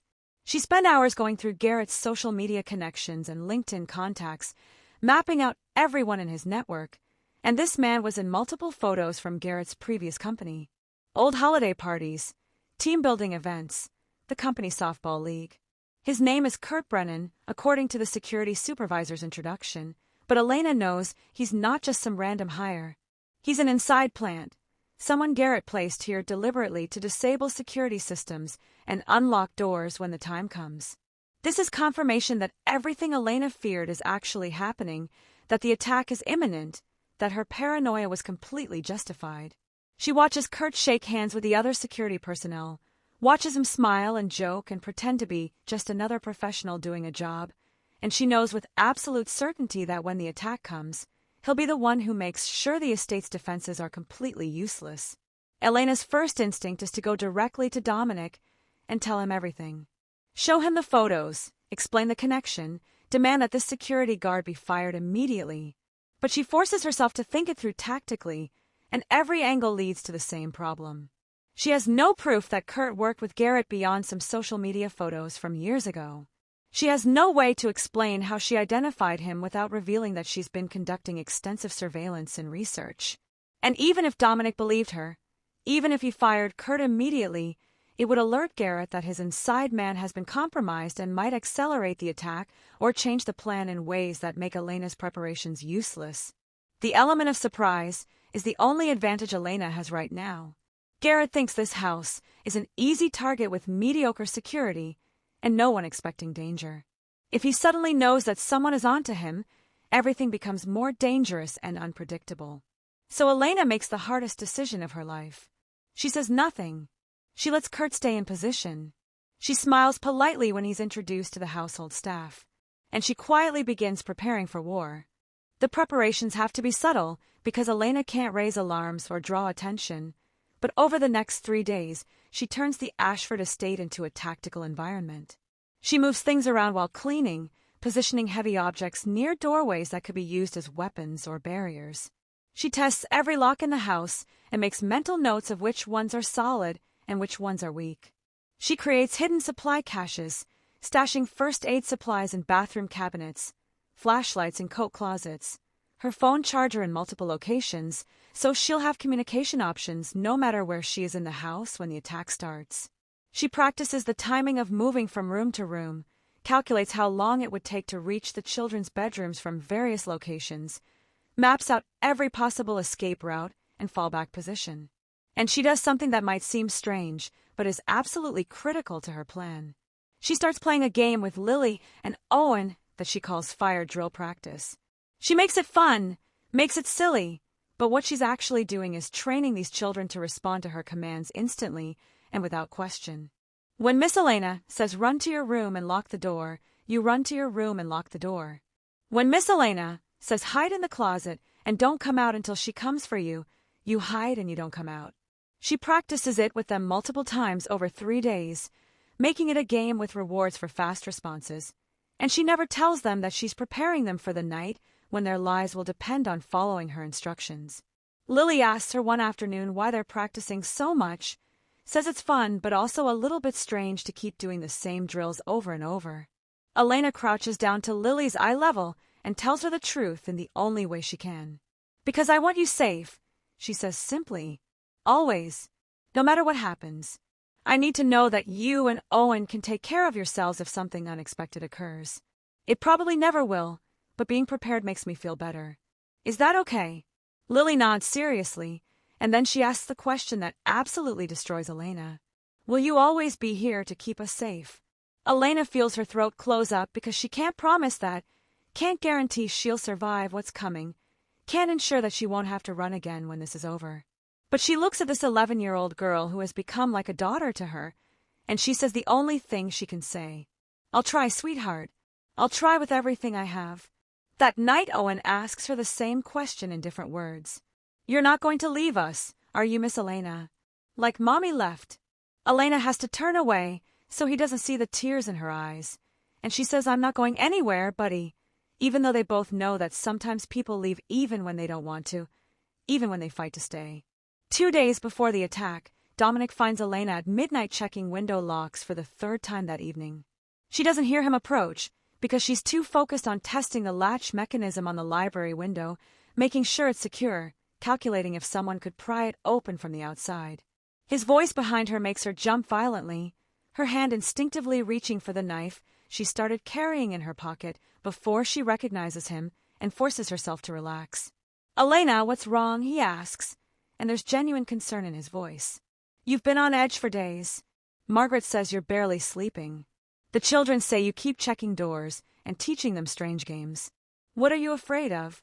Elena turns to face him, and for one desperate moment, she almost tells him everything. Almost explains about Garrett and the surveillance and the insider threat and the attack that's coming in 48 hours. But she can see in his face that he wouldn't believe her without proof, that he'd think she was paranoid or unstable, that he'd probably ask her to take some time off to rest. And if she's not here when it happens, if she's sent away because he thinks she's having a breakdown, this family will die. So instead of telling him the truth, Elena gives him honesty about her feelings, even if she can't give him facts. Just being careful, sir, she says, and the sir creates distance, even though they're standing close enough that she can smell his cologne. This is a big house in a wealthy neighborhood, and sometimes at night I hear noises, and I just want to make sure everything is secure. Dominic studies her face in the dim light from the hallway, and she knows he's not satisfied with that answer, knows he sees that she's hiding something. Elena, talk to me, he says, and his voice has dropped to that intimate tone he's been using lately, the one that makes her remember she's a woman and not just an employee. What are you really afraid of? And Elena tells him the truest thing she can say without revealing everything. I'm afraid of losing what matters, she whispers. I'm afraid that something is going to take away this peace I've found here. I'm afraid that I won't be strong enough to protect it. Dominic reaches out and takes both her hands in his, and he says with absolute conviction, "Nothing is going to hurt you here. I won't let anything happen to you." And Elena almost laughs at the bitter irony because he has it exactly backwards. She's not the one who needs protecting. He is. His children are. And in 2 days Elena is going to stand between them and 5 armed men, and she has no idea if she'll survive it. But she knows with complete certainty that she's going to try. Drop a comment right now if you've ever known something terrible was about to happen and couldn't tell anyone. If you've ever had to prepare for a disaster while everyone around you went about their normal lives completely unaware.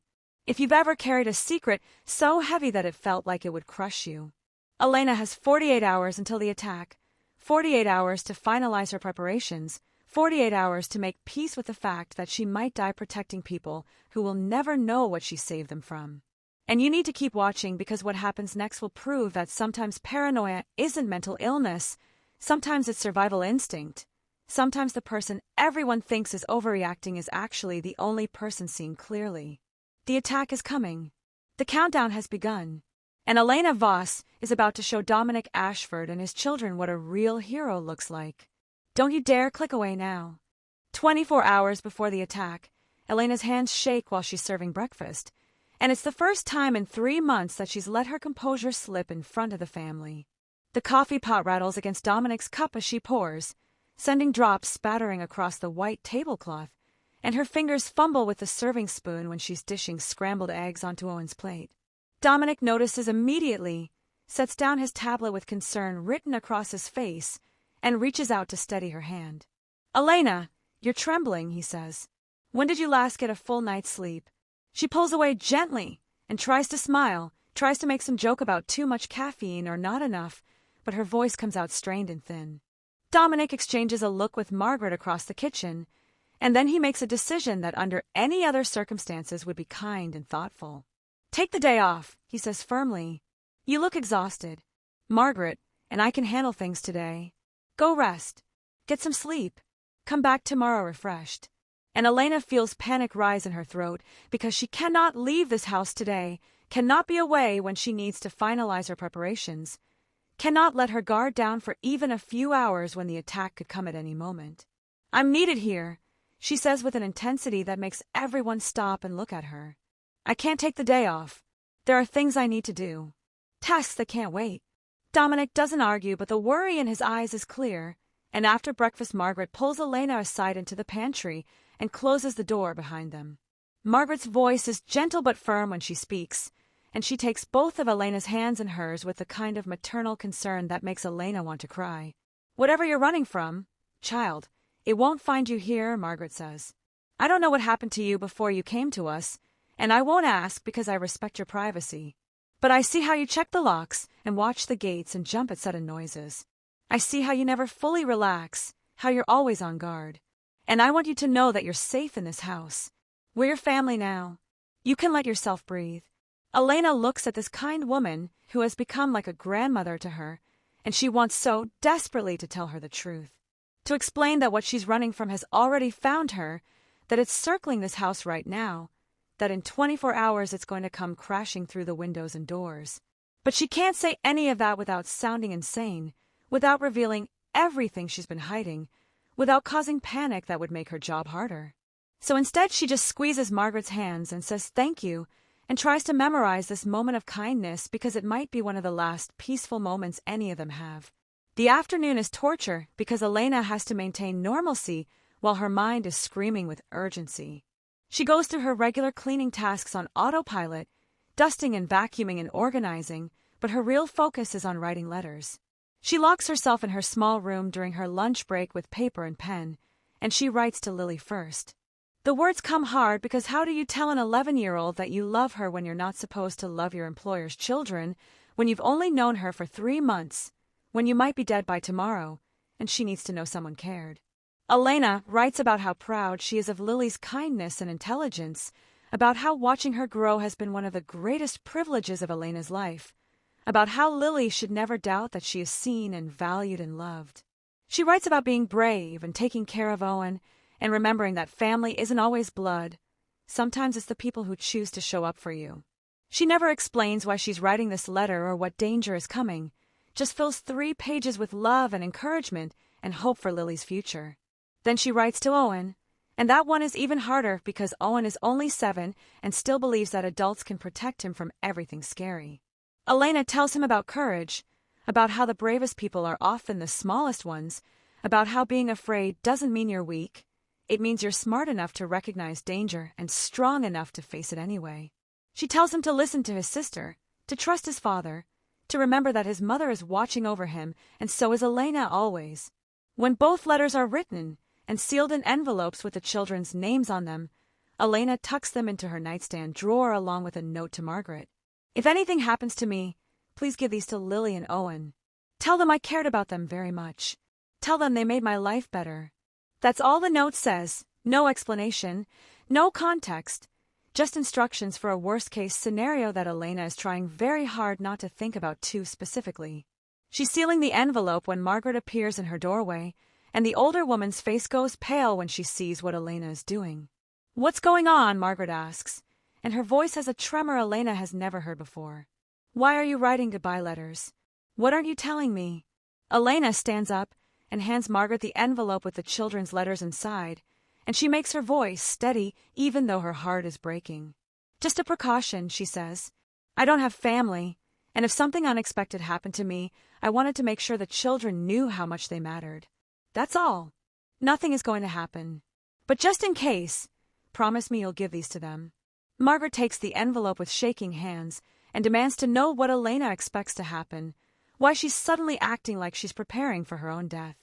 And Elena can't answer, can only repeat "please promise me," until Margaret finally agrees with tears in her eyes and confusion written across her face. There's one more letter Elena needs to write, and this one is the hardest because she has to be so careful about what she says. She sits at the small desk in her room and writes to Dominic, 3 full pages about things she should have said but never did. She writes about what an incredible father he is even when he doesn't see it, about how his children adore him and need him and are proud of him. She writes about Caroline, about how it's clear from everything Elena has observed that he loved his wife deeply, and that kind of love is rare and precious. She writes about forgiveness, about how he needs to forgive himself for surviving, for moving forward, for being human. She writes about not letting grief steal more years from him, about being present for the time he has left with Lily and Owen. And buried in all of that, in language so careful it could be read as professional or personal depending on how you looked at it, Elena writes about finding purpose in unexpected places, about being grateful for sanctuary when you have nowhere else to go, about what it means when someone sees you as more than invisible. She never says "I love you." She never says "I wish things were different." She never says goodbye. But all of those things are there in the spaces between words, and she hopes that if Dominic reads this letter after she's gone, he'll understand what she couldn't say out loud. She seals it and puts it in the envelope with Margaret's instructions, and then she allows herself exactly 2 minutes to sit on her bed and cry silently into her hands before she pulls herself together and goes back to work. Evening comes too fast and too slow, the hours crawling and racing simultaneously toward the moment Elena has been dreading. Dinner is a normal family meal, something that's become routine over the past few weeks, and the normalcy of it feels surreal knowing what's coming. The children are chatty and energetic, talking about their homeschool lessons and the books they're reading and the online chess tournament Owen wants to enter. Dominic is more relaxed than Elena has seen him in months, actually participating in the conversation instead of checking his phone, actually laughing at Owen's terrible jokes. And Elena sits at the table with them feeling like she's watching everything from behind glass, like she's already a ghost observing a life she's no longer part of.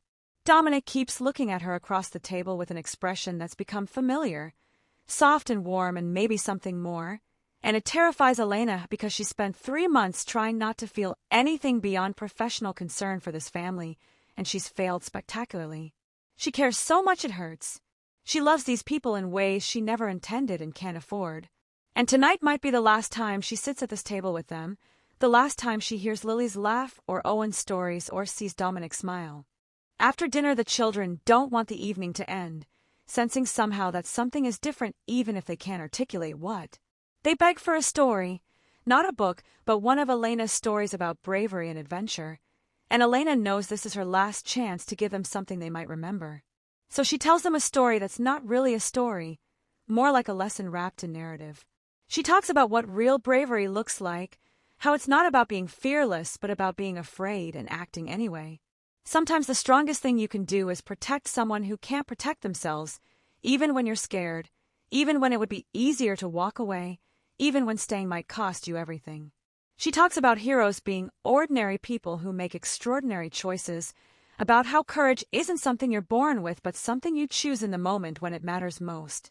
Lily asks if she means like superheroes, and Elena smiles and says no, like anyone who chooses courage when it matters most. Like anyone who decides that protecting the people they love is more important than protecting themselves.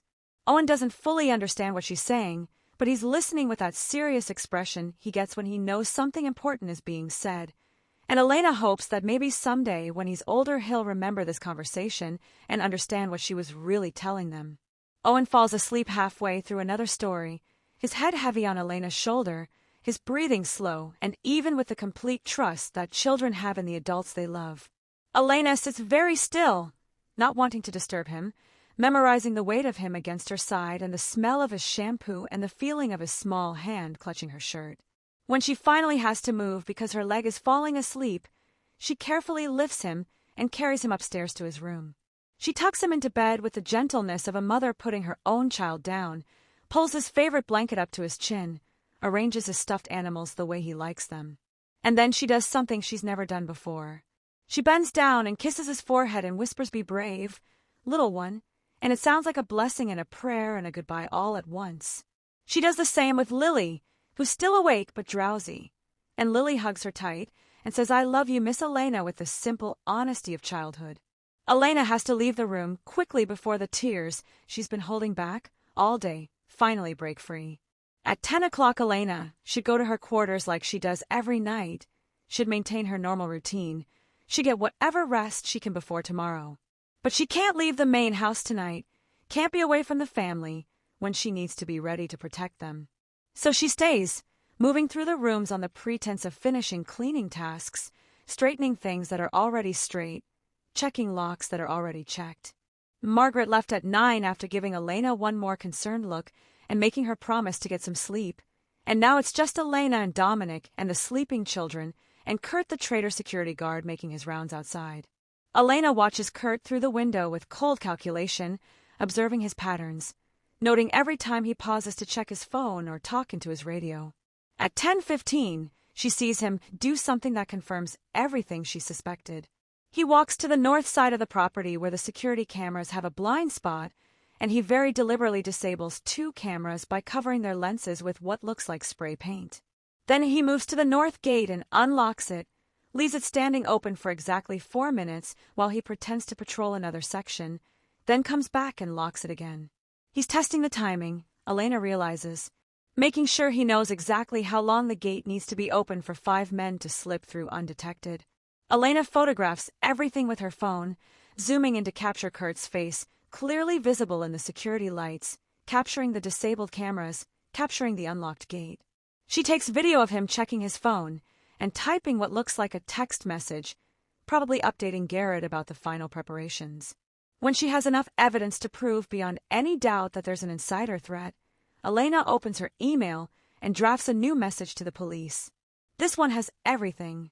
Photos of Kurt disabling security, video of him leaving the gate unlocked, screenshots of his social media connections to Garrett Finch, a timeline of all the suspicious activity Elena has observed over the past 3 weeks, and a clear warning that an attack on the Ashford estate is planned for tomorrow night, November 1st, approximately 11 p.m., based on the reconnaissance pattern she's documented.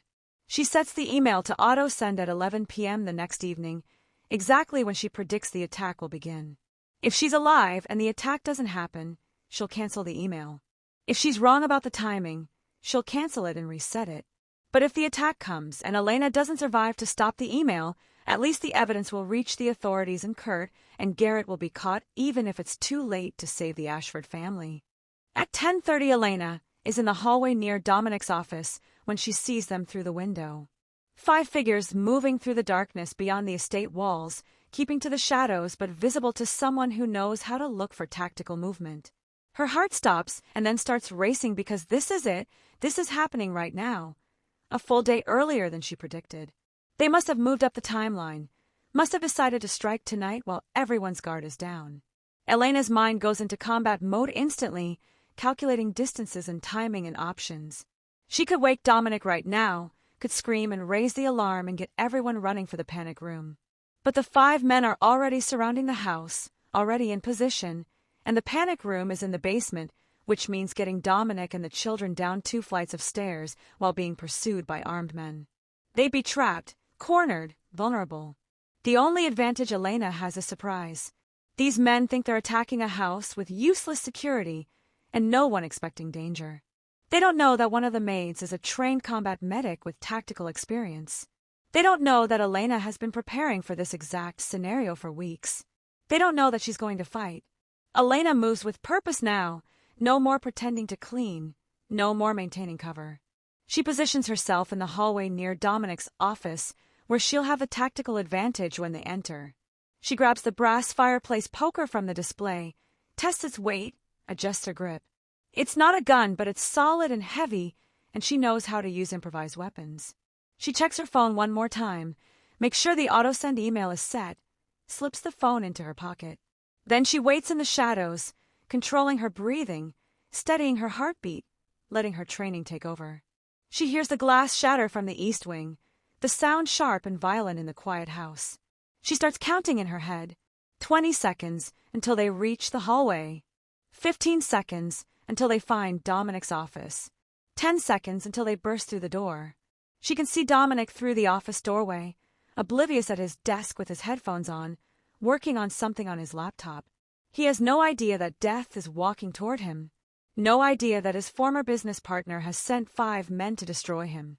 No idea that the maid he's been developing feelings for is about to put herself between him and bullets. 5 seconds. Elena moves toward the office door. For seconds. She can hear their footsteps now, multiple people moving fast through the house. 3 seconds. She positions herself where she'll be able to intercept them. 2 seconds. She raises the fireplace poker. 1 second. The office door slams open, and 5 men in black tactical gear burst in with weapons drawn, and Elena charges. The brass poker swings through the air and connects with Kurt Brennan's wrist with a sickening crack, and his gun goes flying across the room. Chaos erupts instantly. Garrett Finch wheeling toward her with shock on his face. The other 3 men reaching for their weapons. Dominic yanking off his headphones with confusion, turning to terror. And Elena Voss standing between them, all with blood already dripping from where someone's gun caught her temple, and she's not backing down. Not running. Not surrendering. She positions herself directly in front of Dominic and says the words that will define everything that follows. You'll have to go through me first. Your heart is racing right now, isn't it? Your palms are sweating. You can barely breathe. Because you know what's coming next. You know that Elena is outnumbered 5-1. You know she's armed with nothing but a fireplace poker against men with guns. You know the odds of her survival are almost 0. But Elena's about to do something that defies every survival instinct, something that will prove exactly what a human being is capable of when they're protecting the people they love. And if you're not subscribed to Olivia the Storyteller yet, you are making a huge mistake. We tell stories of ordinary people doing extraordinary things. Stories that remind you why courage matters, why sacrifice matters, why love matters. And this next chapter, this is where Elena Voss becomes legendary. This is where a maid with a poker and a soldier's training takes on 5 armed men and changes the meaning of heroism. Don't you dare miss it. Don't you dare click away. Hit that subscribe button right now, because what happens next will leave you absolutely breathless. Now back to the attack, and to the 8 minutes that will either save this family or destroy them all. You know why she's standing between 5 armed men and a billionaire who barely knew her name 3 months ago. You know about the surveillance, the preparation, the letters she wrote in case she doesn't survive this night. And now you're watching her live out the moment she's been dreading and preparing for, the moment where all her training and all her courage will either be enough or it won't. Elena stands in Dominic Ashford's study with blood dripping from her temple, where Kurt pistol whipped her when she first charged into the room, and she's gripping that brass fireplace poker with both hands like it's the only thing anchoring her to this world. The 5 men in black tactical gear are arrayed in front of her in a semicircle, and they're laughing. Actually laughing at this woman in a gray uniform who thinks she can stop them with a decorative piece of metal. But Elena isn't listening to their laughter. She's calculating odds and angles, and timing with the cold precision of someone who has made life-or-death tactical decisions before. Her eyes lock onto the device strapped to Leo's belt, the one that's counting down in red LED numbers. 4 minutes and 12 seconds. 4 minutes and 11 seconds. Elena knows exactly what that device is because she saw similar technology during her military intelligence training, saw it demonstrated in classified briefings about asymmetric warfare tactics. It's not a bomb designed to destroy the building. It's an electromagnetic pulse generator, a localized EMP device that will disable every electronic system within a 100-yard radius. When that timer hits 0, every phone in this house will go dead. Every computer will fry. Every security camera will go dark. The alarm system that should be screaming right now will become useless metal and wire. The panic buttons hidden throughout the house will become decorative knobs. And the emergency call that Elena desperately hopes someone has already placed to the police will be cut off mid-transmission, leaving no record of the address or the nature of the emergency. They have 4 minutes before this house becomes completely isolated from the outside world. 4 minutes before these 5 men have total control with no possibility of interruption or rescue. 4 minutes before Elena's gamble that she could hold them off until help arrive becomes meaningless because no help will be able to find them. Garrett Finch steps forward, and Elena can see the bitter rage that's been eating him alive for months written across every line of his face. He's not just angry, he's destroyed. A man who lost everything and decided that if he had to burn, he'd take Dominic Ashford down with him. "Last chance, Maid," he says, and his voice is almost gentle, which somehow makes it more menacing. "Walk away right now. Go back to your quarters. Pretend you didn't see anything. We're not here for you. This doesn't concern you." Elena doesn't move an inch, doesn't lower the poker, doesn't break eye contact. And then she says something that makes all 5 men pause because it reveals that she understands their plan better than they think anyone could. "Or what?" she asks calmly. "You'll shoot me. That wasn't your plan, was it, Garrett? You didn't come here to murder Dominic. You came here to make him suffer, to humiliate him, to take everything from him the way you feel he took everything from you. Dead men don't suffer. You need him alive and conscious, which means you can't risk me screaming and waking the children upstairs. Can't risk me causing a scene that brings witnesses. Can't risk turning this into a bloodbath that gets police swarming within minutes." She's absolutely right, and Garrett knows it. Elena can see his jaw tighten with frustrated recognition that this random Maid has just dismantled his psychological advantage. He came here expecting fear and submission, expecting everyone in this house to be soft targets who would fold under the threat of violence.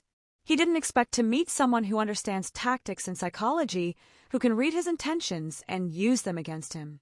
Elena doesn't turn her head to look at Dominic behind her, doesn't dare take her eyes off the 5 threats in front of her, but she speaks to him with absolute authority in her voice.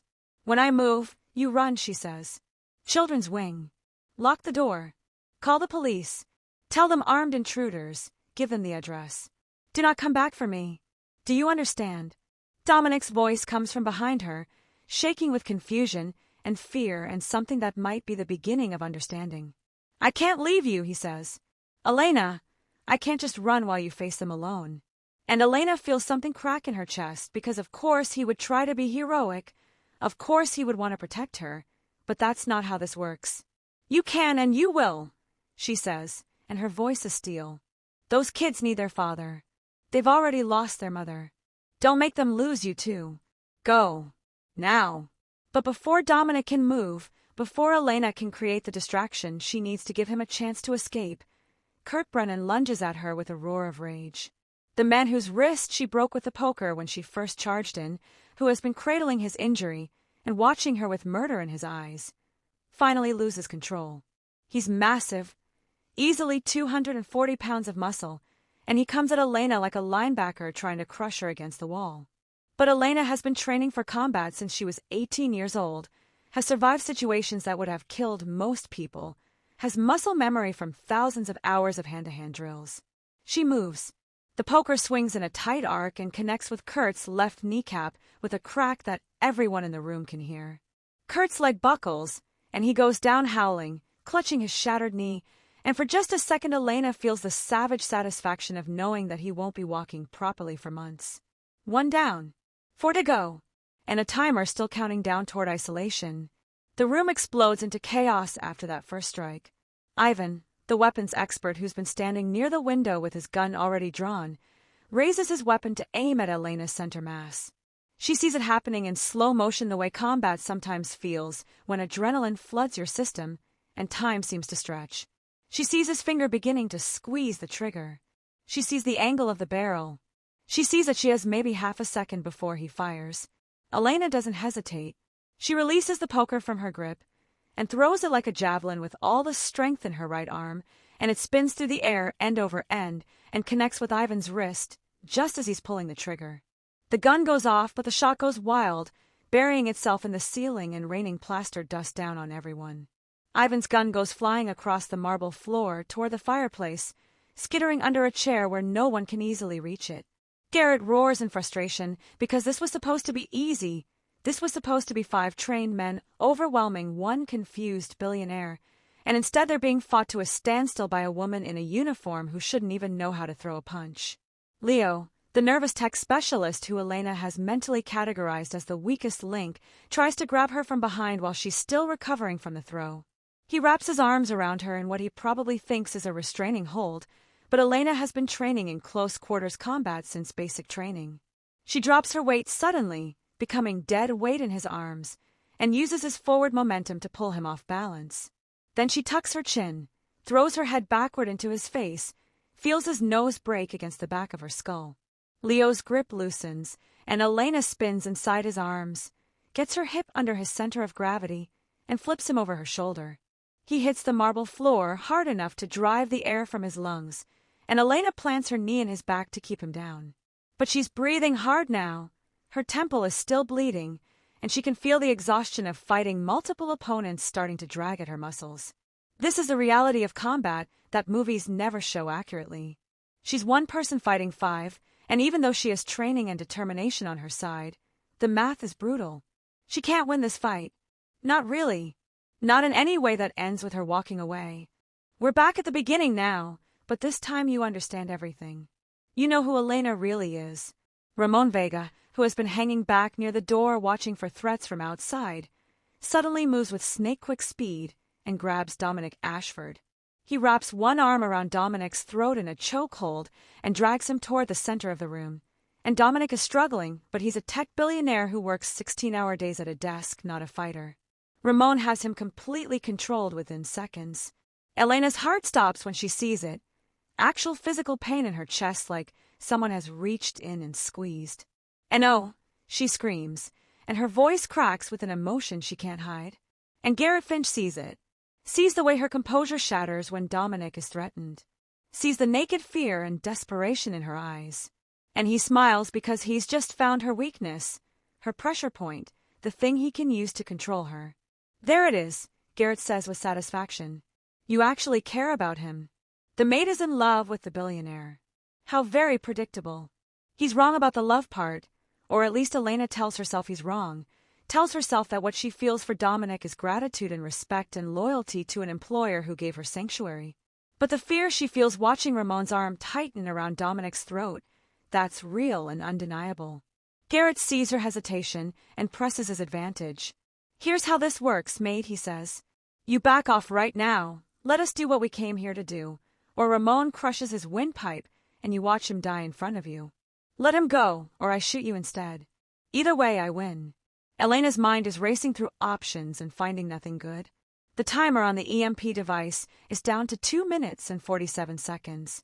2:46. She can't fight all of them and protect Dominic at the same time. She can't get to Ramon before he seriously injures or kills Dominic. She can't call for help because her phone is in her pocket, and pulling it out would take precious seconds she doesn't have.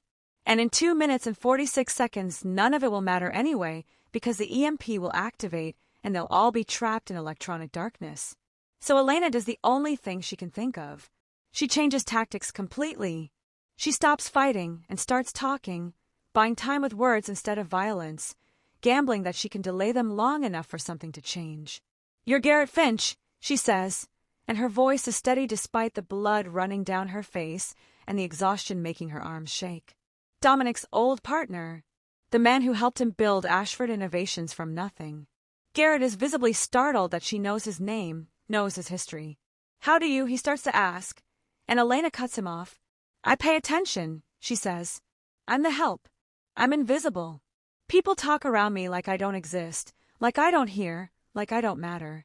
You think you're the only one who knows what it feels like to be invisible, Garrett." She's making this personal now, trying to create connection, trying to remind him that she's a human being and not just an obstacle. "He didn't just take your company," she continues. "He took your identity, your purpose, everything you built, and everything you were. I understand that. I understand betrayal, being erased, starting over with nothing." Garrett is listening despite himself, despite Kurt groaning on the floor and Leo gasping for air and Ivan scrambling to retrieve his gun. There's something in Elena's voice that resonates with his own pain, some shared understanding of what it means to lose everything. Dominic is confused, looking at Elena like he's never seen her before, trying to understand how his evening housekeeper knows his business history and why she's trying to negotiate with armed intruders. "Elena, what are you?" he starts to say, but she ignores him completely. She keeps her eyes locked on Garrett, keeps talking, keeps weaving a story designed to make him see her as a person rather than a problem to eliminate. But even as she's talking, buying precious seconds with every word, she's aware of the timer counting down. 1 minute and 53 seconds. 1 minute and 52. Kurt is back on his feet, limping badly but mobile, and he's whispering urgently to Garrett. "She's stalling," Kurt says. "She's buying time, trying to wait out the clock until police arrive. Don't let her distract you." Garrett's face hardens as he refocuses on his mission, the moment of connection breaking like glass. "Nice try," he says to Elena. "But we're past talking. The time for words ended when you decided to interfere." Elena is out of time and out of options. The talking didn't work. The fighting has left her injured and exhausted. Dominic is still being held with an arm around his throat. The children are still sleeping upstairs, completely unaware that their home has become a battlefield.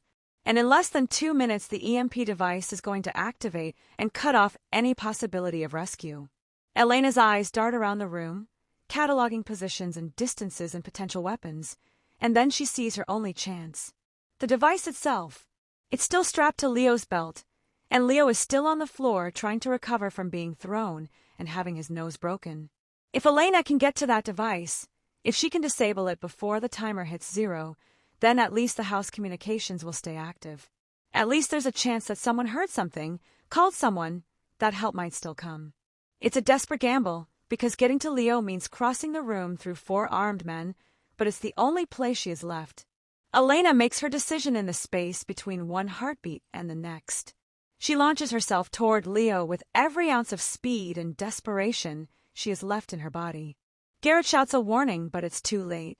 Elena is already moving, already diving across the marble floor in a controlled fall that turns into a slide. She crashes into Leo just as he's trying to stand up, and her hands go immediately for the device on his belt. She gets her fingers around it, starts pulling it free from the clip holding it in place, and for one brilliant second she thinks she's actually going to make it. But then Kurt, moving faster than a man with a shattered kneecap should be able to move, catches her ankle in an iron grip. Elena falls hard, the device slipping from her fingers and skittering across the floor like a hockey puck. And suddenly all 5 men are diving for it, a chaotic scramble of bodies and reaching hands. The timer reads 47 seconds. 46. Elena crawls on her hands and knees, lunging for the device, her fingers outstretched. She can almost reach it. Almost. But Garrett Finch gets there first. He scoops it up with a triumphant expression, holds it up like a trophy. "Game over," he says. "In 45 seconds this house goes dark, and nobody's coming to save you." Elena sees the device in Garrett's hand, and she sees the timer counting down, and she sees Lily and Owen's faces in her mind. Sees them waking up to find their father dead, and their house destroyed, and the woman who promised to protect them having failed. She sees Dominic's fear and confusion as he tries to understand what's happening and why his maid is fighting trained killers. She sees the letter she wrote to the children, the words she poured onto paper because she knew she might die tonight. And something in Elena refuses to accept this ending. Refuses to quit even when quitting is the only logical choice. She doesn't have the strength to stand up, doesn't have the energy to fight anymore. But she has one last trick, one final desperate move born of pure stubborn determination. Elena lashes out with her leg in a sweeping kick that connects with Garrett's hand. The device flies up out of his grip, tumbling through the air, and Elena watches it spin in slow motion as it arcs toward the ceiling. 43 seconds. 42. And then something impossible happens. Dominic Ashford, who has been frozen in Ramon's grip this entire time, who has watched in stunned disbelief as his evening housekeeper revealed herself to be some kind of trained fighter, who has spent the last 8 minutes trying to process that the woman who serves his coffee is currently saving his life, suddenly moves. He breaks Ramon's grip with a desperate twist, stumbles forward, and his hands close around the device as it falls. The timer reads 23 seconds. 22. Elena and Dominic lock eyes across the chaos of the room, and in that moment something passes between them that doesn't need words. Understanding. Trust. The knowledge that they're in this together now, whatever this is. Elena's voice comes out as a scream that contains every ounce of desperate urgency she's ever felt. Smash it, she screams. Dominic, smash it now. Are you breathing right now? Seriously, are you? Because I need you to drop a comment immediately if your heart is racing, if your palms are sweating, if you literally cannot believe what you're watching right now. Tell me you're feeling this. Tell me you're invested in whether Elena and Dominic survive the next 20 seconds. And if you haven't subscribed to Olivia the Storyteller yet, what are you waiting for? This is the kind of edge-of-your-seat storytelling we deliver every single week. Stories where ordinary people become extraordinary heroes. Stories that remind you what human courage actually looks like. Don't be that person scrolling through comments tomorrow asking what happened next while everyone else got to experience this in real time. Hit subscribe right now. Right now. And then let's see if Dominic can destroy that device in time, or if the next 20 seconds become the longest and last 20 seconds of Elena Voss's life. The timer reads 21 seconds. Dominic is standing in the center of the room holding the device in both hands, staring at the red LED numbers counting down to isolation. Elena can see the moment of paralysis on his face, the shock and confusion of a man whose entire world has just been turned inside out in the space of 8 minutes. Smash it! Elena screams again, and this time there's raw desperation in her voice because they are out of time. Dominic, please, trust me, smash it against the floor. Destroy it. Now. 20 seconds. 19. Garrett is already moving toward Dominic, already reaching for the device. Kurt is limping forward. Ivan has retrieved his gun from under the chair. Leo and Ramon are closing in from different angles. 5 men converging on one target. And Dominic finally moves. He raises the device above his head and brings it down against the marble floor with every ounce of strength he has. The casing cracks but doesn't break. 16 seconds. 15. He smashes it again, harder this time, and this time he hears components breaking inside. 14 seconds. Again. The LED display flickers.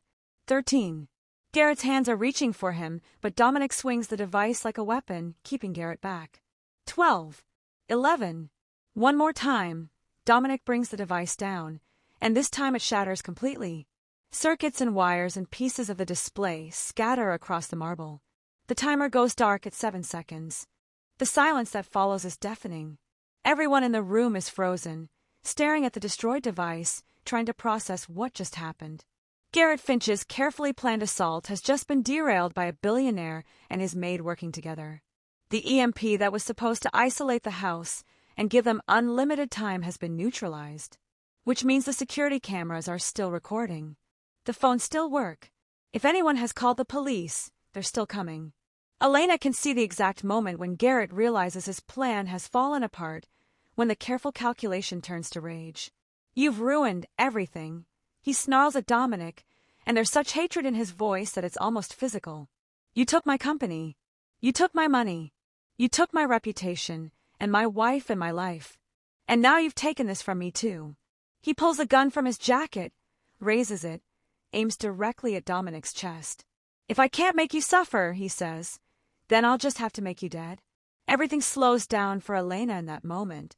She sees the gun, sees Garrett's finger on the trigger, sees Dominic frozen in shock, still holding pieces of the shattered device, sees that she's at least 15 feet away with 4 other men between her and Garrett, sees that there's no possible way she can cross that distance in time, sees that Dominic Ashford is about to die in front of her and there's nothing she can do to stop it. Except there's one thing. There's always been only one thing. Elena launches herself forward with the last reserves of strength she has left. She doesn't run toward Garrett or the gun. She runs toward Dominic. She crosses those 15 feet in 3 seconds that feel like 3 hours, pushing past Kurt and dodging Leo and shouldering Ivan aside. The gun goes off just as Elena reaches Dominic.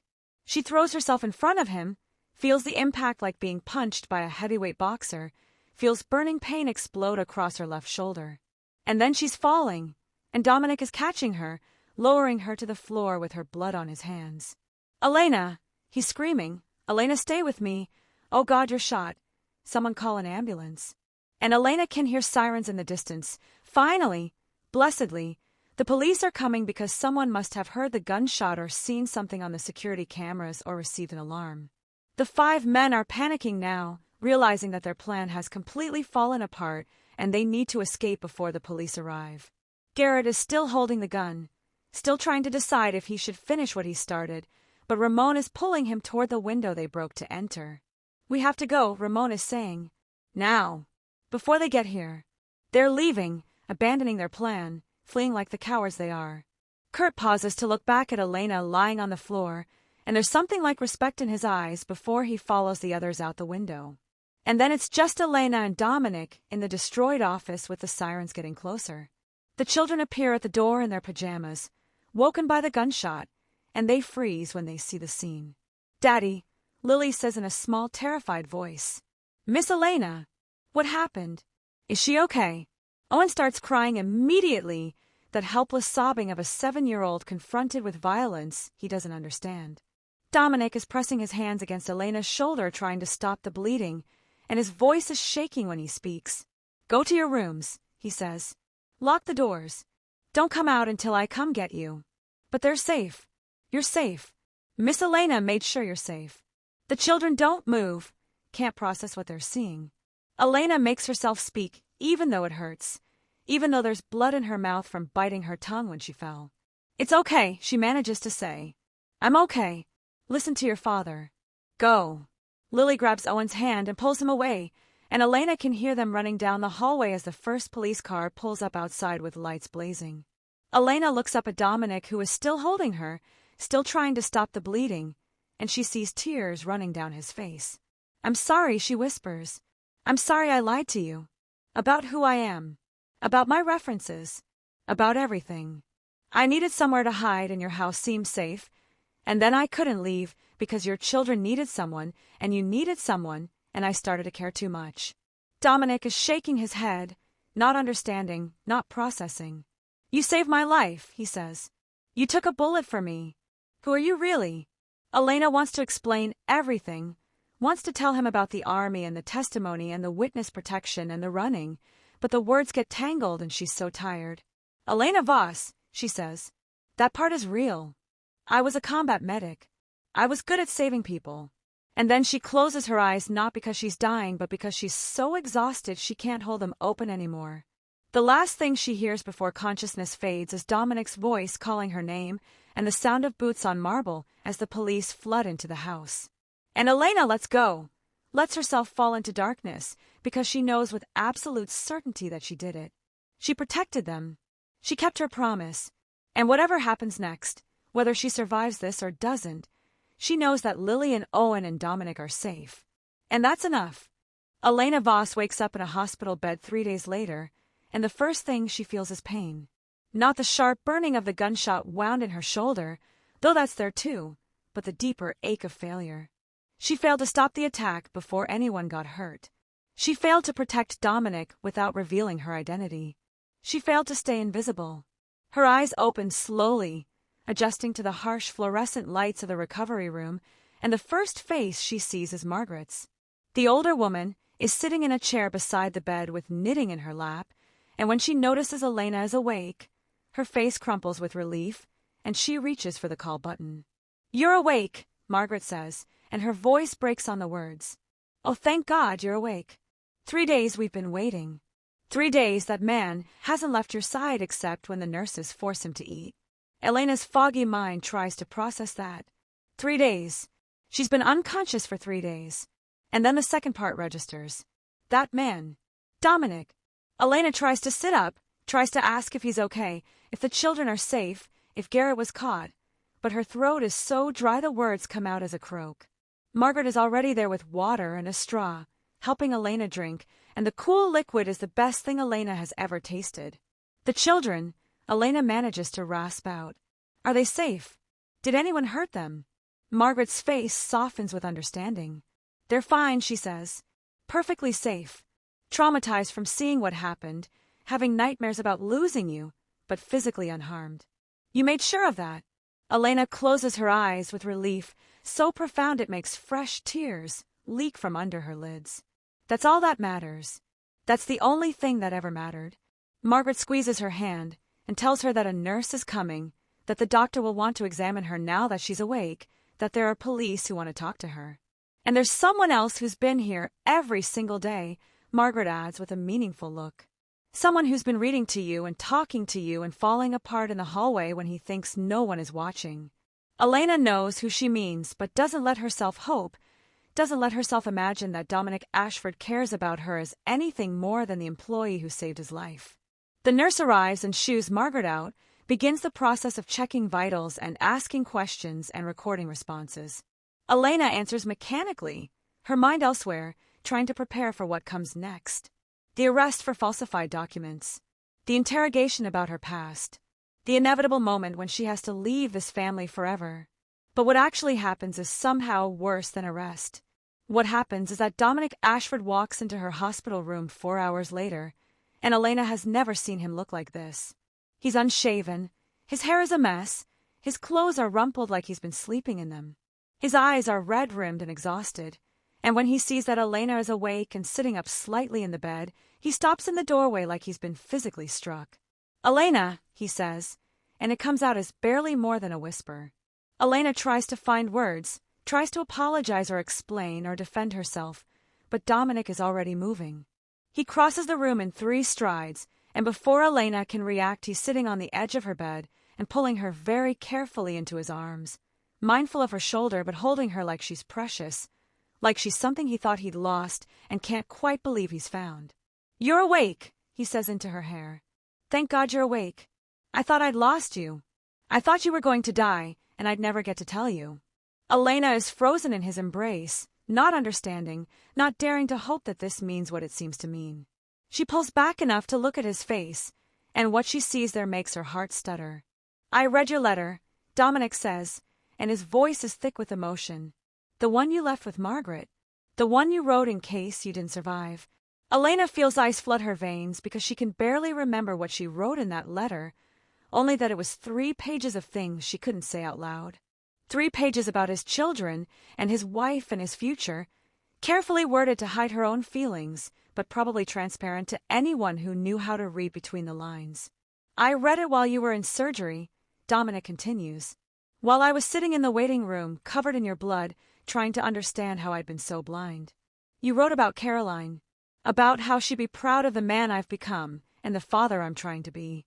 You wrote about Lily and Owen needing me to be present, about not letting grief steal more years. You wrote about finding purpose in unexpected places. And then at the end, that last line, Elena remembers that line. You gave me a home when I had nowhere to go. Thank you for seeing me, even when I try to stay invisible." She thought it was safe, thought it was generic enough to pass as professional gratitude. But Dominic is looking at her like she handed him her heart wrapped in careful words. "I never even knew your real name," Dominic says, and there's so much pain in his voice that Elena flinches. 3 months you lived in my house, took care of my children, became part of our family, and I didn't know anything real about you. Elena Voss, former Army combat medic, someone who testified against corruption and had to go into hiding, Someone running from people who wanted her dead. Someone who chose to stay and protect us, even though every day here put you in more danger. The detective told me everything, Elena. About your service. About the trial. About witness protection failing you. About the false references and the false background story. About how you've been running for years with no one to help you and nowhere to call home. And you found my family, and you could have just hidden behind us, just used us as cover while you stayed invisible. But instead you saw that my children were hurting and you stepped in. You saw that I was drowning and you threw me a lifeline. You saw danger coming for us and you put yourself between us and bullets. Elena is crying now. Can't stop the tears from running down her face because she spent 3 months holding everything inside and she's too tired and too hurt to maintain her defenses anymore. I'm sorry, she whispers. I'm sorry I lied to you. I know you have to fire me. I know I'll probably be arrested for the false documents. I know you must feel betrayed that I wasn't who I said I was. I just wanted you to know that protecting your family wasn't part of some plan. It wasn't strategic or calculated. I stayed because I cared. Because Lily and Owen needed someone, and you needed someone, and I needed all of you more than I knew. Dominic is shaking his head before she even finishes, and when he speaks his voice is fierce. Fire you, he says. Elena, you took a bullet for me. You fought 5 armed men to protect my children. You spent weeks preparing for an attack that no one else believed was coming, and when it came you didn't run, even though running would have saved your life. The detective said you could have disappeared at any point. You could have left before the attack and been safe. But you stayed, and you think I'm going to fire you. She doesn't know what to say to that, doesn't know how to process the raw emotion in his eyes. The only thing I regret, Dominic continues, is that I didn't see you sooner. That I walked past you for weeks like you were furniture. That I didn't know you were in danger. That I couldn't protect you the way you protected us. Margaret appears in the doorway and clears her throat, and when Dominic looks up, she's holding something in her hands. The letters, she says quietly. The ones Elena wrote to the children. I think she should be the one to decide if they still want them delivered now that she's awake. Elena had forgotten about those letters, had pushed them out of her mind during the chaos of the attack. But now the memory comes flooding back, sitting at her little desk at 2 a.m, writing to Lily and Owen about bravery and love and being seen. I wrote those in case I died, Elena says. In case I didn't survive the attack. The children don't need them now. But Dominic is already taking the envelopes from Margaret, already opening the one addressed to Lily, and reading it with something like awe on his face.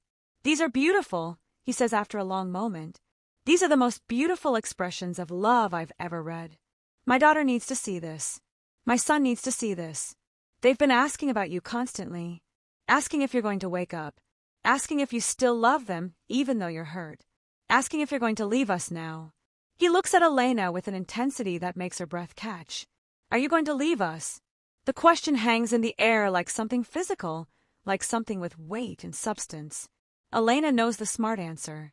She should leave, should disappear before her enemies find her here, before she brings more danger to this family, before she gets any more attached than she already is. But when she opens her mouth, what comes out is the truth. I don't want to leave, she admits. I want to stay. I want to keep being part of this family if you'll let me. I don't know what that looks like anymore. I can't be your maid when everyone knows I have military training. I can't pretend to be someone I'm not. But I don't want to go.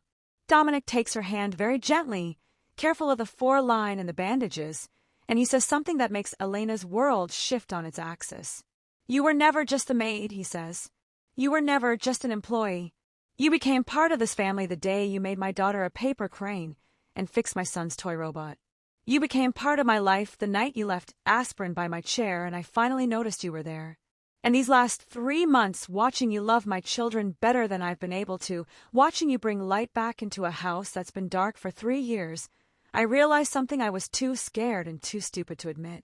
He pauses, and Elena can see him gathering courage for whatever he's about to say next. I'm falling in love with you, Dominic says, and the words are raw and honest and terrifying. I know it's too soon. I know you just woke up from being shot. I know you're still recovering and processing and probably not ready to hear this. But I almost lost you without telling you, and I'm not making that mistake again. Elena Voss, whoever you really are, whatever you're running from, wherever you came from, I'm falling in love with the woman who sees my children, who makes my daughter feel special and my son feel brave, who taught me that being present matters more than being perfect, who stood between my family and death without hesitation. And if you'll stay, if you'll give us a chance, I want to help you stop running. I want to give you a home that's real this time, not just a hiding place. I want you to be part of this family, not as the help, but as someone who belongs here. Elena is crying so hard she can barely see, overwhelmed by emotions she thought she'd never be allowed to feel. She spent 2 years running and hiding and being no one, and this man is offering her a place to belong, is offering her love, is offering her family. All she has to do is be brave enough to accept it. If you're crying right now, drop a comment and tell me, because I need to know that Elena's story is hitting you the way it's hitting me. This woman who had nothing and risked everything, who protected a family that wasn't hers, who loved people she wasn't supposed to love, she's about to get her happy ending, and I need you to be here for it. If you haven't subscribed to Olivia the Storyteller yet, I'm actually begging you now. We tell stories about love and courage and second chances, about broken people finding healing, about families being built from choice instead of blood. And Elena's story isn't over yet. There are still police to deal with, still trauma to heal from, still a future to build. Don't miss what comes next. Hit subscribe and be part of this journey with us. 3 more days pass before Elena is cleared to leave the hospital, and those days are filled with visitors and revelations and slow healing. Detective Sarah Pruitt comes first, a sharp-eyed woman in her mid-40s who sits beside Elena's bed with a notepad and recorder and asks her to tell the whole story from the beginning. Elena does, leaving nothing out this time. The testimony that made her a target, the witness protection that failed, the 2 years of running and false identities and looking over her shoulder. The moment she saw the Ashford Estate job posting and thought maybe, finally, she found somewhere to disappear. The surveillance she noticed, the research she did on Garrett Finch, the preparations she made when she realized an attack was coming. Detective Pruitt listens without interrupting, taking notes, and when Elena finishes, the detective sits back and shakes her head with something like admiration.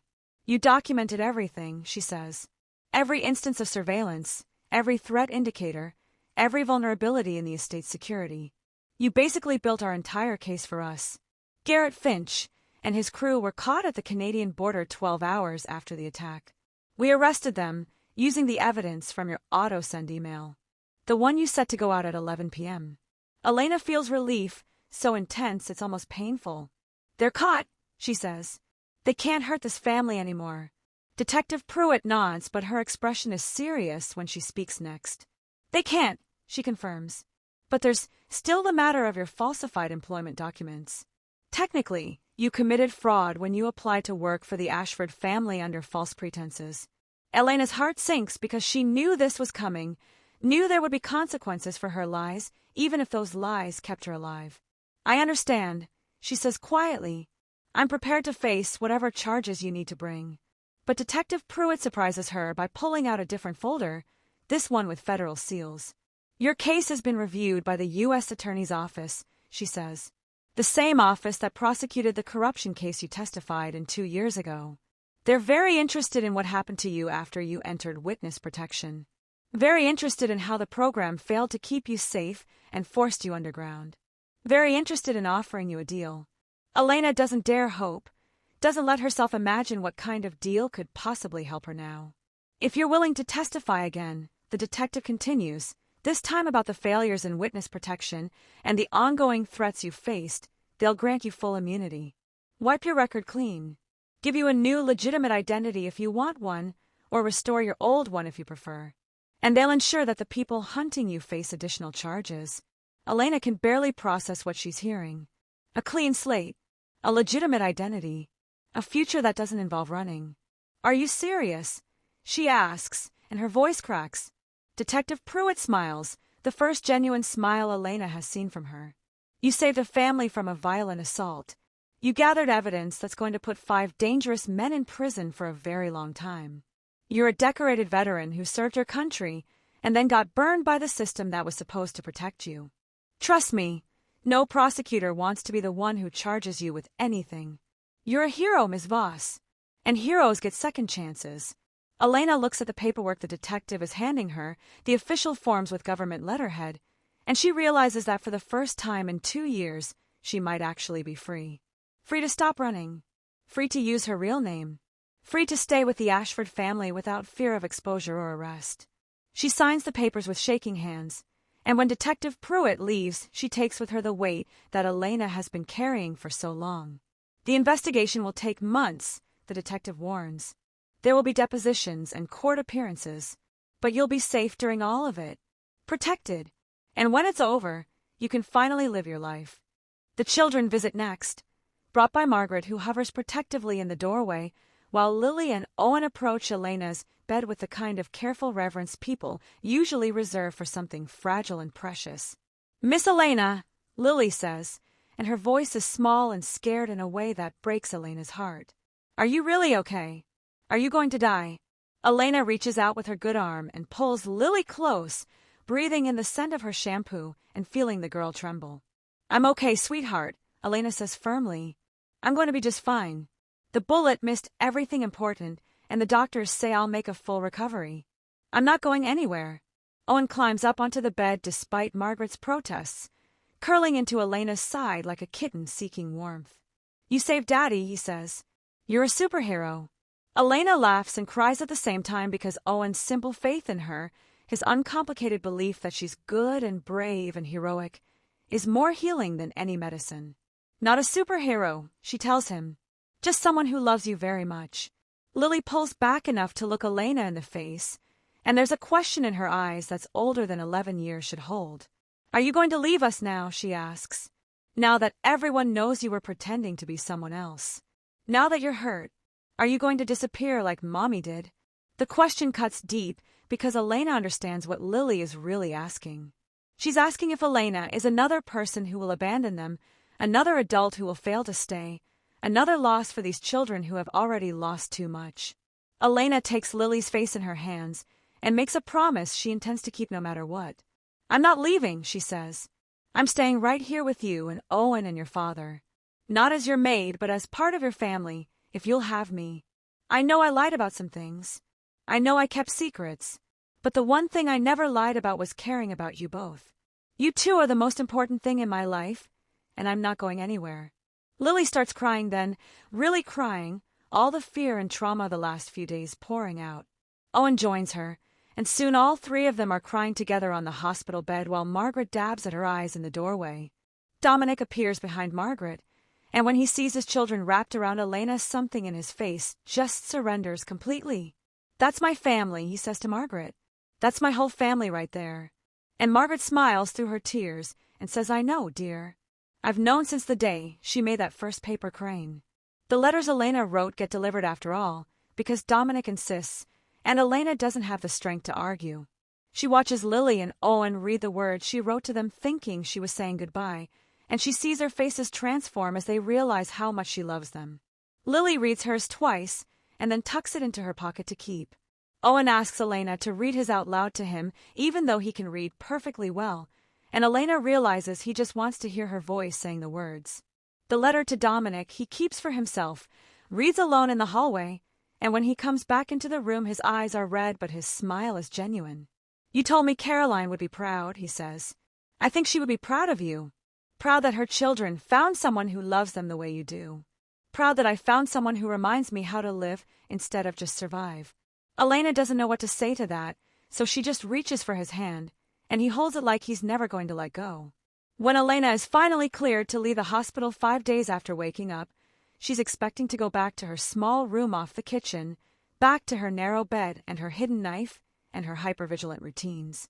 But Dominic has other ideas. The guest room on the 2nd floor has been prepared for her, he explains as he helps her into his car. The one next to the children's rooms. Margaret has moved all your things. The guest room, not the servants' quarters. Elena's throat tightens because she understands what he's saying without saying it. She's not staff anymore. She's family. The drive back to the estate is surreal, watching familiar streets pass by the window and remembering the last time she traveled this route. 3 months ago with all her possessions in a single suitcase and terror driving every decision. Now she's returning as Elena Voss, her real name, with a man who says he's falling in love with her and children who see her as family and a future that's no longer defined by running and hiding. When they pull up to the gates, Elena's breath catches because this is where the attack happened. This is where 5 men broke in to destroy everything. But the gates have been repaired. The security has been upgraded. Kurt Brennan and his insider access are gone. And Elena is safe. The house is filled with balloons when they enter, purple and silver like Lily's birthday party, and a banner stretched across the hallway that says "Welcome Home" in Owen's careful handwriting. The children come running, and Margaret is there with her knowing smile, and suddenly Elena is surrounded by people hugging her carefully and welcoming her home. Home. The word settles into Elena's chest like something warm and permanent. This is her home now. Not a hiding place. Not a temporary refuge. Home. Dominic shows her to the guest room, and it's beautiful, with a real bed and windows that look out over the garden and her few possessions arranged carefully on the dresser. But the best part is that the door locks from the inside, and Elena knows that she can finally sleep without her knife under her pillow because she's not hiding anymore. She's home. She's safe. She's loved. And as Dominic stands in the doorway watching her take it all in, Elena realizes that sometimes the thing you're running toward is even more important than what you're running from. She was running from danger and found family. She was running from death and found life. She was running from being seen and found people who see her and love her anyway. Are you still with me? Because this is where Elena's story transforms from tragedy to triumph, from fear to love, from running to staying. This is where the woman who had nothing claims everything. And if you're not subscribed to Olivia the Storyteller yet, you're missing the whole point. We don't just tell stories about people surviving. We tell stories about people thriving, about second chances and chosen families, and love that refuses to quit. Subscribe right now, because Elena's story continues tomorrow, and you're going to want to see what happens when a broken family finds healing, when a soldier finds peace, when a woman who was invisible finally lets herself be fully seen. Don't miss it. 3 days pass in a blur of healing and adjustment, and Elena is starting to understand what it means to be part of a family instead of just working for one. The guest room becomes her sanctuary, a place where she can rest without fear, where she doesn't sleep with a knife under her pillow for the first time in 2 years. The children visit constantly, bringing her books and games and stories about their days, filling the room with noise and laughter and the kind of chaos that only children can create. Lily has taken to reading aloud to Elena in the afternoons, perched on the edge of the bed with whatever novel has captured her imagination that week. Owen draws pictures of Elena as a superhero complete with cape and mask, and he tapes them to the walls until the guest room looks like a shrine to a comic book character. Margaret brings tea 3 times a day and sits knitting in the corner, her presence comforting and constant, the grandmother figure Elena never had. And Dominic brings meals, always staying longer than necessary, sitting in the chair beside the bed and talking for hours. They talk about everything in those long conversations. Dominic tells her more about Caroline, about their courtship and their marriage, and the devastating speed with which she was taken from him. He talks about the guilt of moving on, the fear that finding happiness again somehow diminishes what he had with his wife. Elena tells him about her military service, the real stories this time, not the sanitized version she told the children. She talks about being a medic in combat zones, about the impossible choices of triage, about saving some and losing others and carrying the weight of those decisions. She talks about what it's like to testify against powerful men who can destroy your life with a phone call, about witness protection that's supposed to keep you safe but instead becomes another kind of prison. She talks about fear and loneliness and what it does to a person to live without a name or a history or anyone who really knows you. And Dominic listens without judgment, without pity, just with the kind of understanding that comes from his own experience with loss and survival. Margaret watches them with a knowing smile, this older woman who has seen the Ashford family through births and deaths and everything in between. One afternoon when Elena is dozing and Dominic is reading in the chair beside her bed, Margaret pulls him into the hallway and says what everyone else has been thinking. "You love her," she says, and it's not a question. Dominic doesn't try to deny it, doesn't deflect or make excuses. He just nods and says yes, like he's finally admitting something he's known for weeks. Margaret's smile is warm and sad at once. "Caroline would approve," she says. "Your wife would want you to find happiness again." She'd want her children to have someone who loves them the way Elena does. Don't let fear keep you from this, Dominic. Life is too short and too precious to waste. Dominic knows she's right, but the terror of opening his heart again, of being vulnerable after 3 years of carefully constructed walls, is almost paralyzing. What if Elena doesn't feel the same way? What if she still sees him as just her employer? What if she leaves when she's healed, and he never gets another chance to tell her how he feels? One evening 3 weeks into Elena's recovery, when her shoulder is healing well and the doctors say she can start physical therapy soon, Dominic finds himself alone with her after the children have gone to bed. Margaret has left for the day. The house is quiet except for the sound of rain against the windows, that particular autumn rain that feels like the world is washing itself clean. Dominic brings Elena tea and sits in what has become his chair, and they fall into their usual pattern of conversation. But tonight there's something different in the air, some charge of anticipation that makes Elena nervous. Dominic is watching her with an intensity that makes her wonder if something is wrong, if he's about to tell her that she needs to leave after all, that having her here is too complicated. When the silence stretches too long, when Elena can't stand not knowing anymore, she asks the question that's been haunting her. What do you want, Dominic? After I heal? After the testimony is finished? What do you want from me? It's a brave question, more direct than Elena usually allows herself to be, and she sees Dominic take a breath like he's preparing to jump off a cliff. What do I want? He repeats, and his voice is rough with emotion. Elena, I want you to stay. I want you to be part of this family in every way that matters. I want to stop pretending that you're just the woman who works here, that you're just someone we're grateful to. I want to acknowledge what's been growing between us for months now. Elena's heart is racing because this sounds like the beginning of something she's been afraid to hope for, something that could change everything or destroy everything depending on how the next few minutes go. She forces herself to ask for clarity, even though she's terrified of the answer. What's been growing between us? She says carefully. What do you think this is?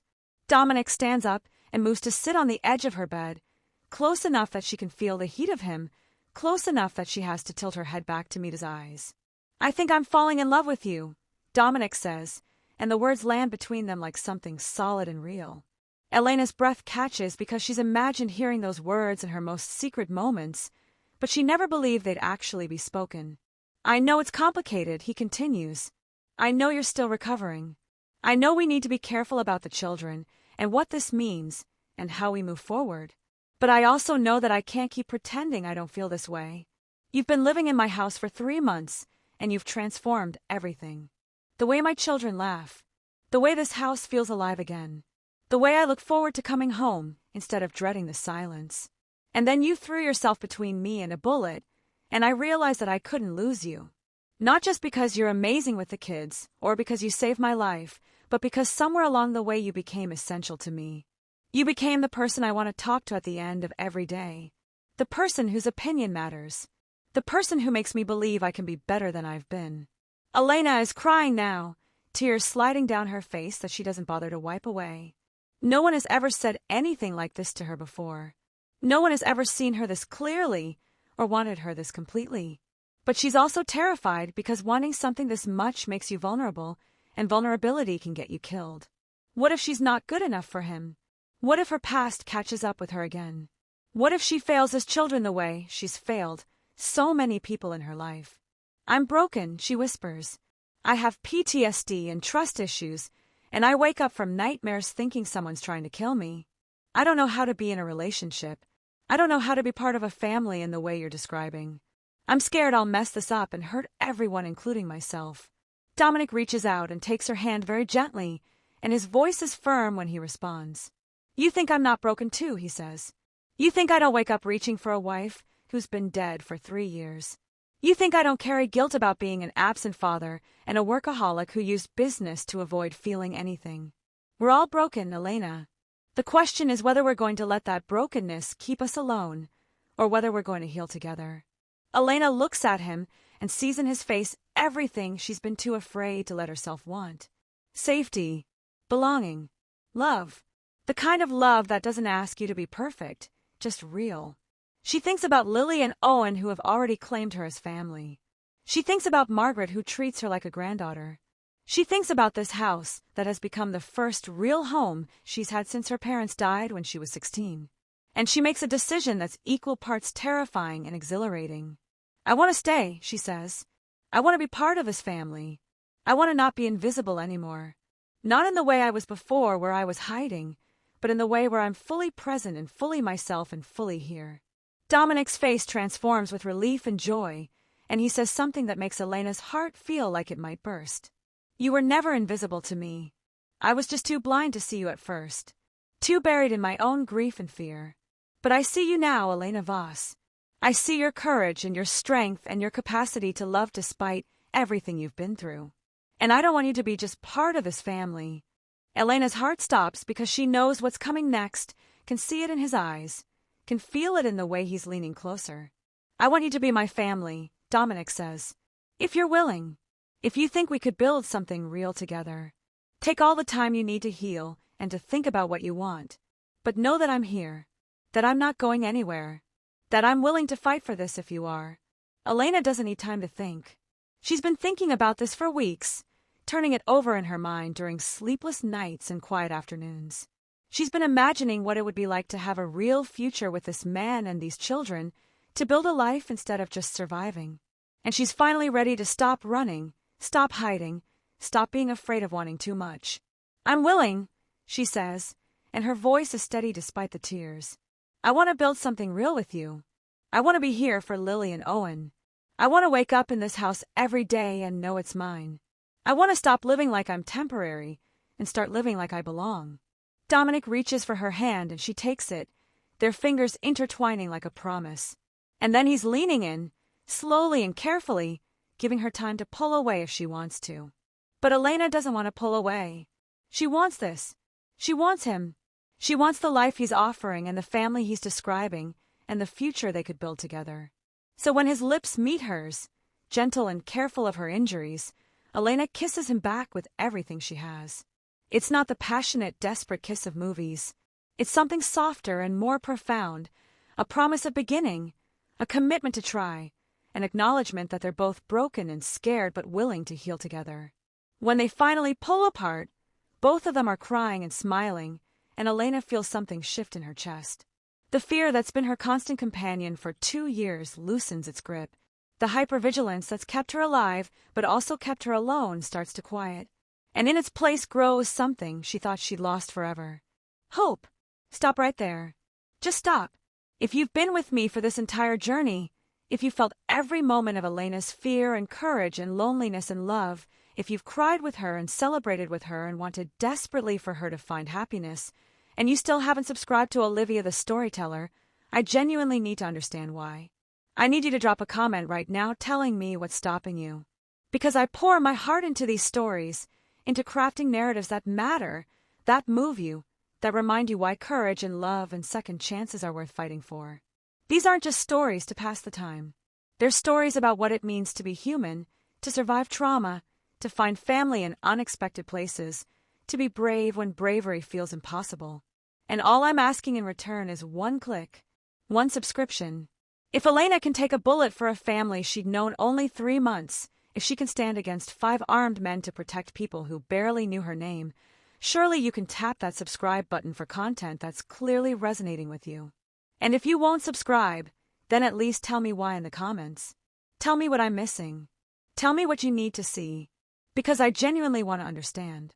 I genuinely want to give you stories that are worth your time. Now let's finish Elena's story and see where this new beginning takes her. The weeks that follow Elena's kiss with Dominic are unlike anything she's experienced in her adult life. It's not a fairy tale romance where everything is suddenly perfect. It's messy and complicated and sometimes scary, but it's also real in ways that take Elena's breath away. They take things slowly because both of them are carrying trauma, and neither of them wants to rush into something that could shatter if they're not careful. Dominic doesn't move Elena into his bedroom. They don't immediately announce to the children that they're together. Instead, they just spend time together. Hours and hours of time talking and laughing, and sometimes crying as they work through their respective grief and fear. Dominic talks about Caroline with Elena present, sharing memories that used to feel too painful to speak aloud. Elena talks about the soldiers she lost in combat, the faces that haunt her dreams, the weight of survivor's guilt. They sit together in comfortable silence when words aren't enough. They hold hands while watching the children play. And slowly, carefully, they start to build something that feels sustainable. The children notice the change before anyone officially tells them. Lily catches Dominic and Elena holding hands in the kitchen one morning, and instead of being shocked or upset, she just smiles and says finally with all the satisfaction of an 11-year-old who's been waiting for the adults to figure out what she already knew. Owen asks Elena one evening if she's going to be their new mom, and Elena's heart stops because she doesn't know how to answer that. She's not trying to replace Caroline. She could never replace Caroline. But she loves these children with a fierceness that surprises her, loves them like they're her own. So she tells Owen the truth. "I'm not trying to replace your mom," she says gently. "Your mom will always be your mom, and she'll always be special. But I love you and Lily very much, and I'm going to be here for you for as long as you'll have me. Is that okay?" Owen thinks about this seriously for a moment, then nods and says, "Can we call you Elena, Mom?"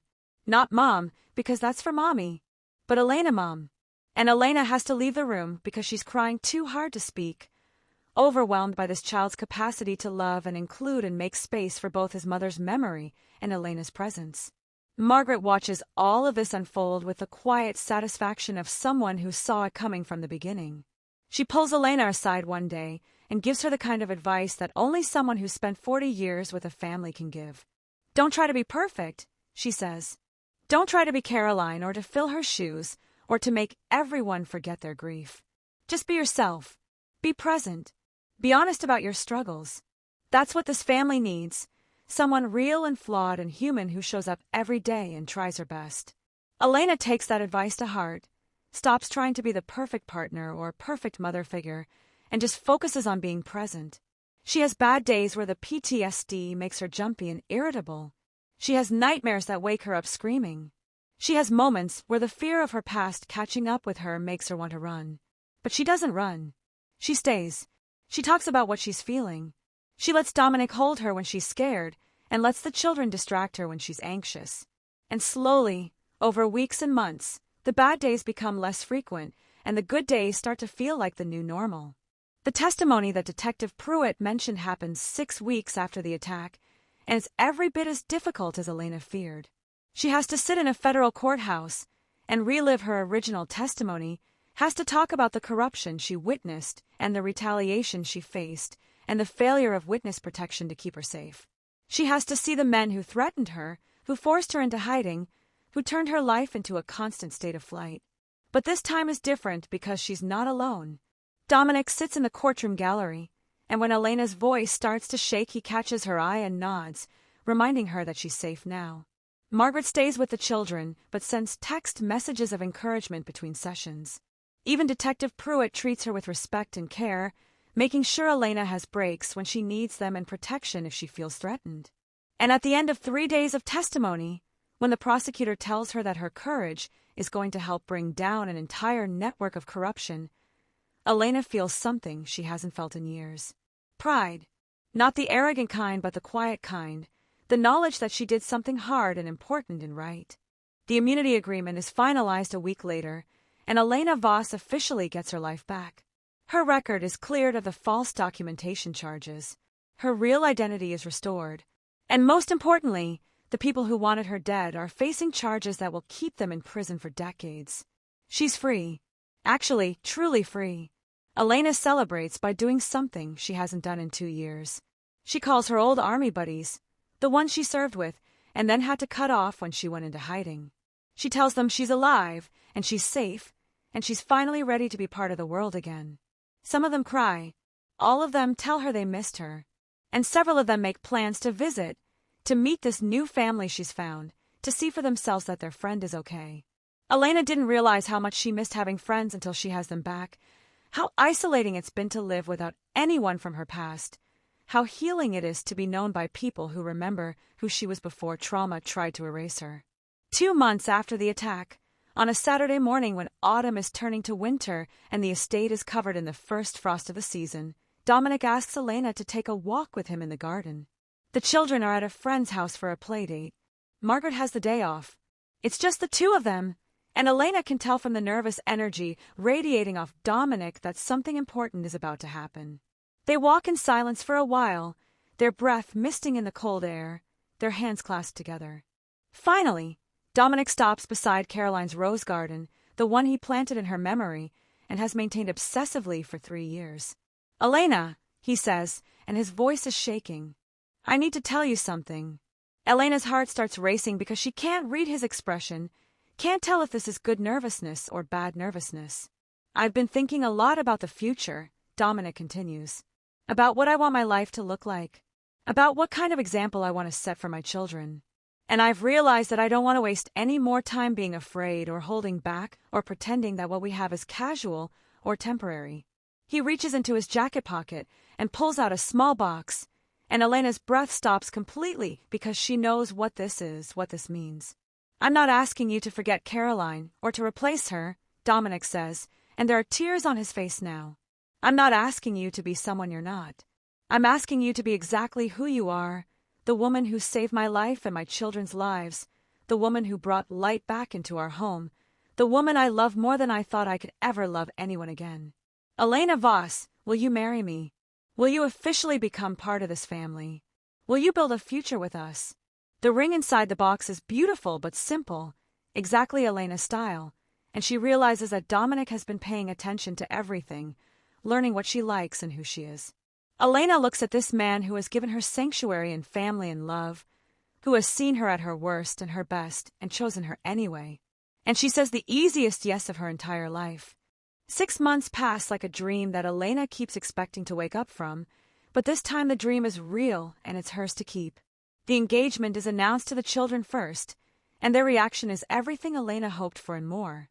Lily screams with joy and throws her arms around both of them, already planning the wedding in her head with the enthusiasm of an 11-year-old who has just been given permission to help organize the biggest party ever. Owen asks if this means Elena is staying forever, and when she says yes, he nods with satisfaction like he's known this was coming all along and is just glad the adults finally figured it out. Margaret cries happy tears and tells Elena that she's been part of this family since the day she arrived, and now it's just official. The engagement ring on Elena's finger feels foreign at first, this tangible symbol of permanence and belonging, but she finds herself touching it constantly like a talisman, reminding herself that this is real, this is happening, this is her life now. The months between engagement and wedding are filled with healing of all kinds. Elena continues physical therapy for her shoulder, working through the stiffness and pain until she regains full range of motion.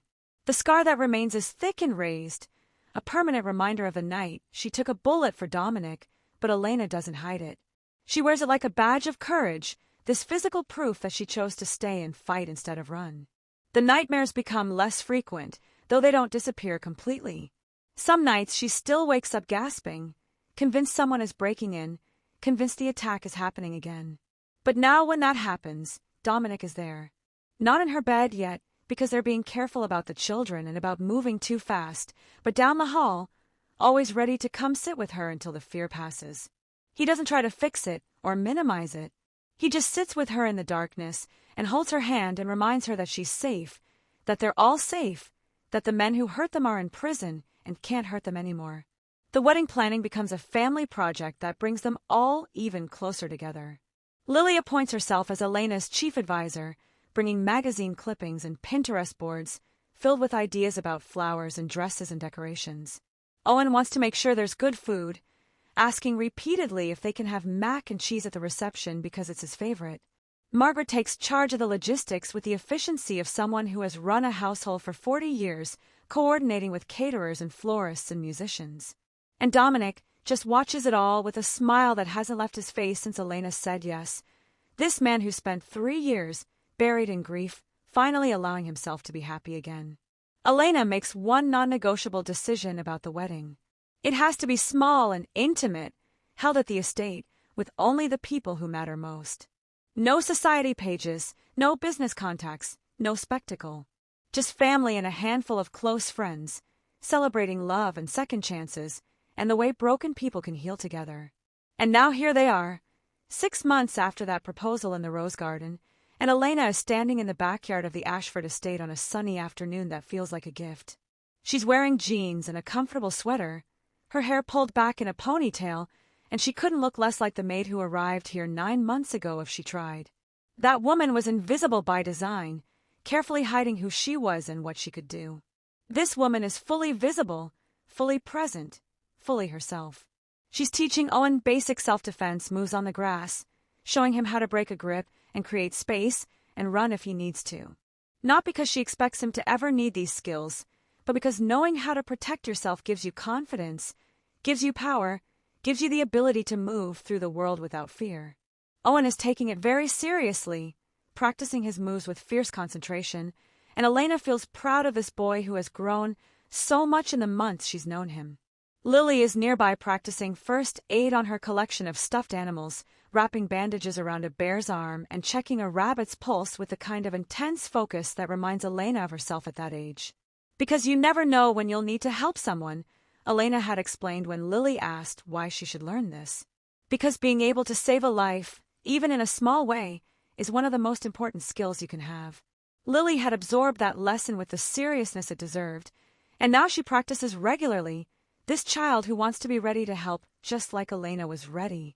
Dominic watches from the patio with coffee in his hand and an expression of peace on his face that Margaret says she hasn't seen in years. He looks younger somehow, lighter, like the weight he's been carrying has finally been set down.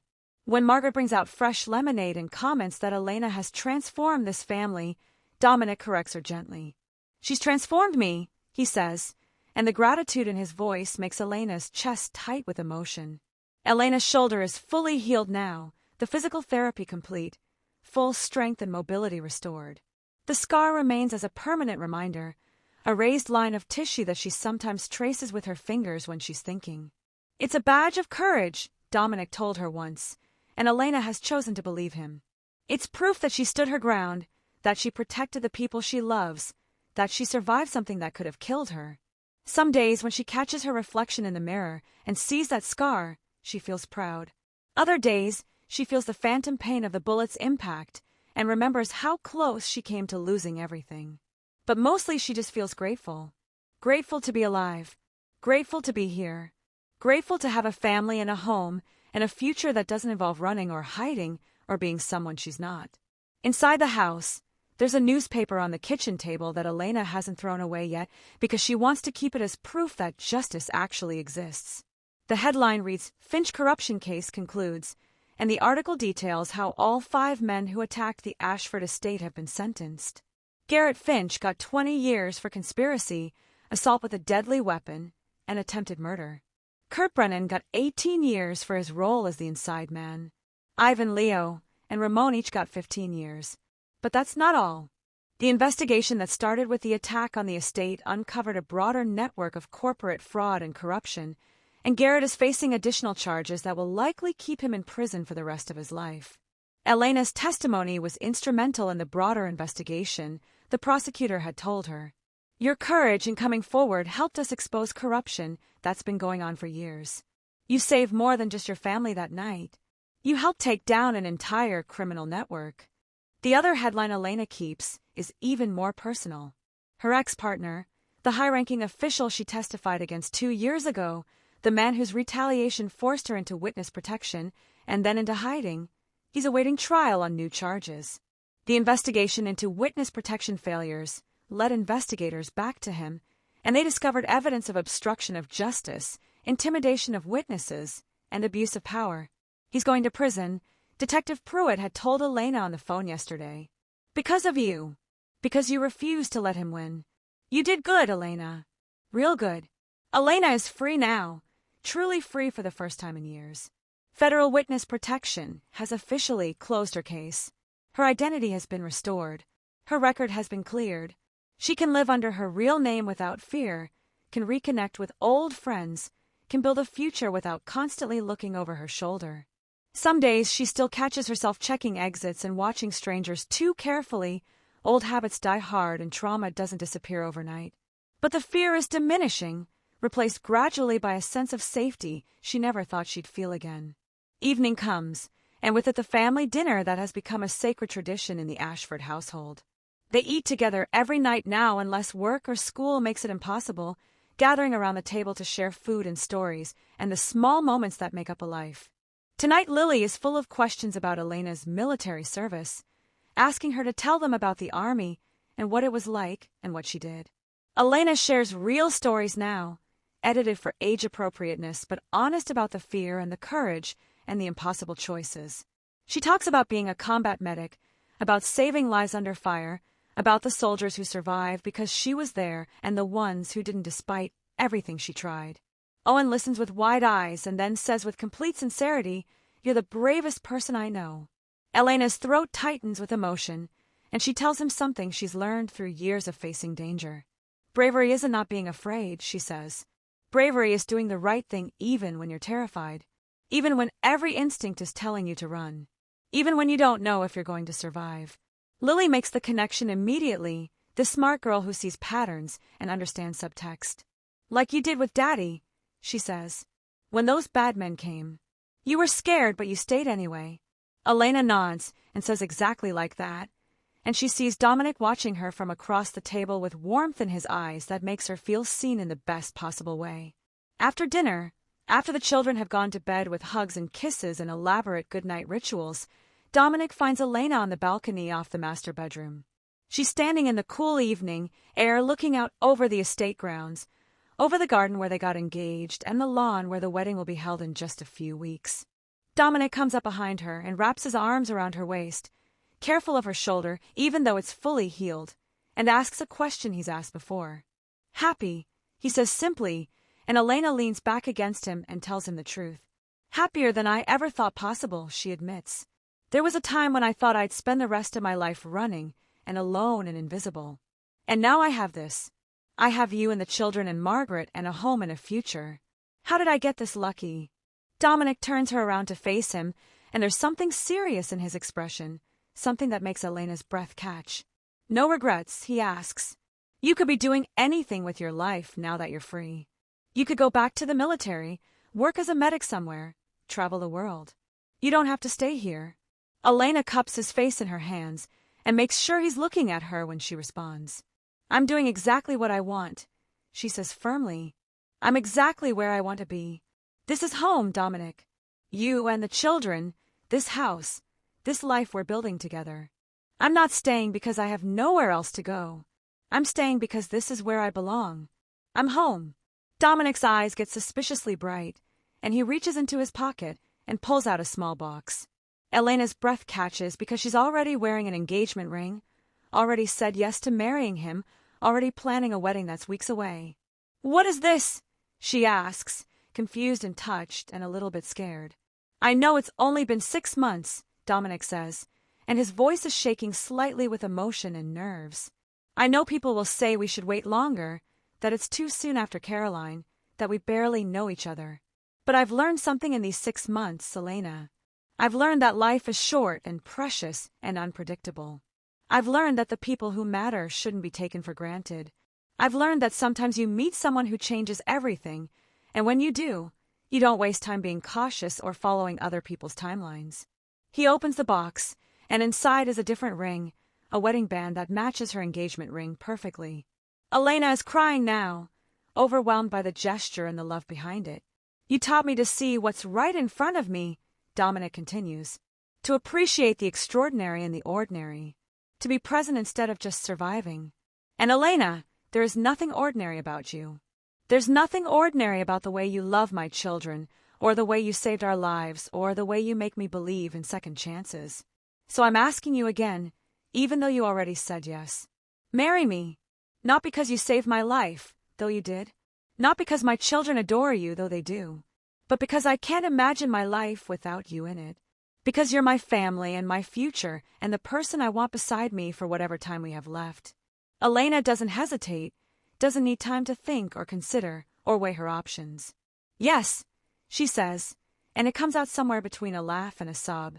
"Yes, yes, yes. 1,000 times yes."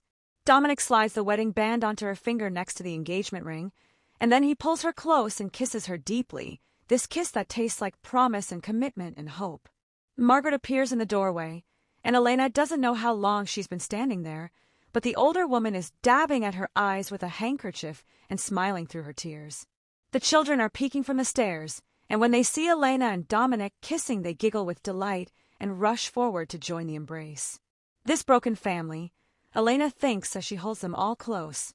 This family that was shattered by loss and grief and nearly destroyed by violence, they've been knit back together by a woman who knew what it meant to be invisible and chose to be seen.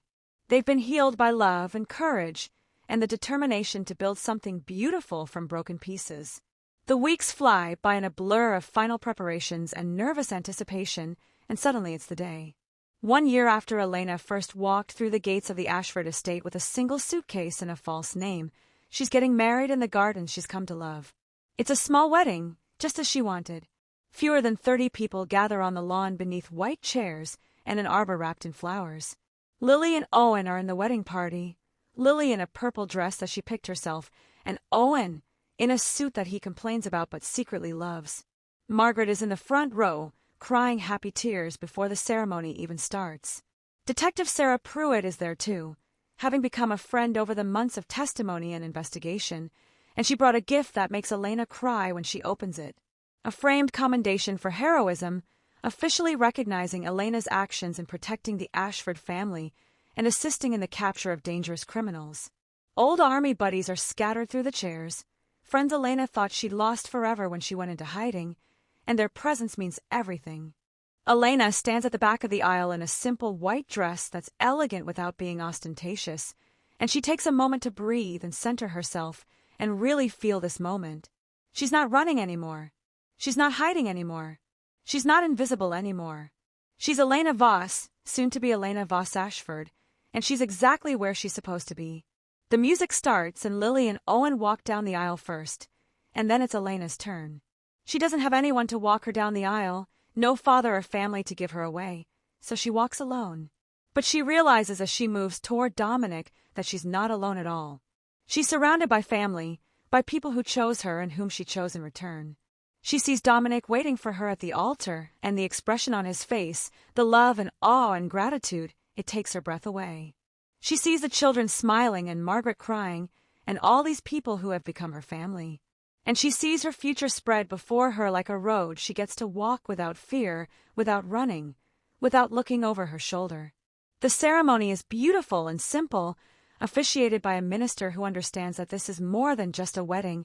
It's a celebration of survival and healing and second chances. When it comes time for vows, Elena and Dominic have written their own, and Elena goes first because she wants to get the words out before emotion makes it impossible. "I was invisible for so long," she says, and her voice carries clearly across the garden. "I learned to hide in plain sight, to be seen without being known, to move through the world like a ghost. I thought invisibility would keep me safe, but you saw me anyway. Dominic, you saw me even when I was trying to stay hidden. Lily and Owen, you saw me and loved me before I ever told you the truth about who I was. Margaret, you saw through every lie I told and chose to protect me anyway. You all saw me, really saw me, and in seeing me you saved me just as much as I saved you. These vows I'm making today, to love you and honor you and stand by you, they're not just promises for the future. They're acknowledgement of what you've already given me. You gave me a home when I had nowhere to go. You gave me family when I thought I'd be alone forever. You gave me a reason to stop running and start living. And I promise to spend the rest of my life being worthy of that gift." There's not a dry eye in the garden by the time Elena finishes, and Dominic has to clear his throat several times before he can speak. "Elena Voss," he begins, and his voice is thick with emotion. "You taught me that heroism isn't always loud.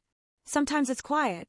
Sometimes it's a maid who notices everything and speaks up for children who are being neglected. Sometimes it's someone who sees danger coming and stands her ground instead of running. Sometimes it's choosing courage when running would be so much easier. You saved my life that night, but you've been saving me for months before that. You saved me from grief that was drowning me. You saved my children from loneliness and neglect. You saved our family by reminding us what family means. And you did all of it while carrying your own trauma, your own fear, your own pain. You're the strongest person I've ever met, and I promise to spend the rest of my life being the partner you deserve. I promise to see you always, the way you've taught me to see what matters. I promise to protect you the way you protected us, though I know you can protect yourself. I promise to build a future with you that's worth all the running and hiding and fear you endured to get here. The minister pronounces them married and tells Dominic he can kiss his bride, and when their lips meet, the garden erupts in cheers and applause. Lily and Owen rush forward to hug them both, and suddenly it's a group embrace with all four of them wrapped together, this family that was broken and is now whole. The reception is exactly what Elena wanted, relaxed and joyful with good food and better company.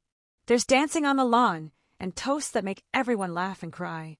Margaret gives a speech about watching this family transform from a house full of grief to a home full of love. Detective Pruitt toasts to Elena's courage and jokes that she hopes never to get another call about an attack on this estate.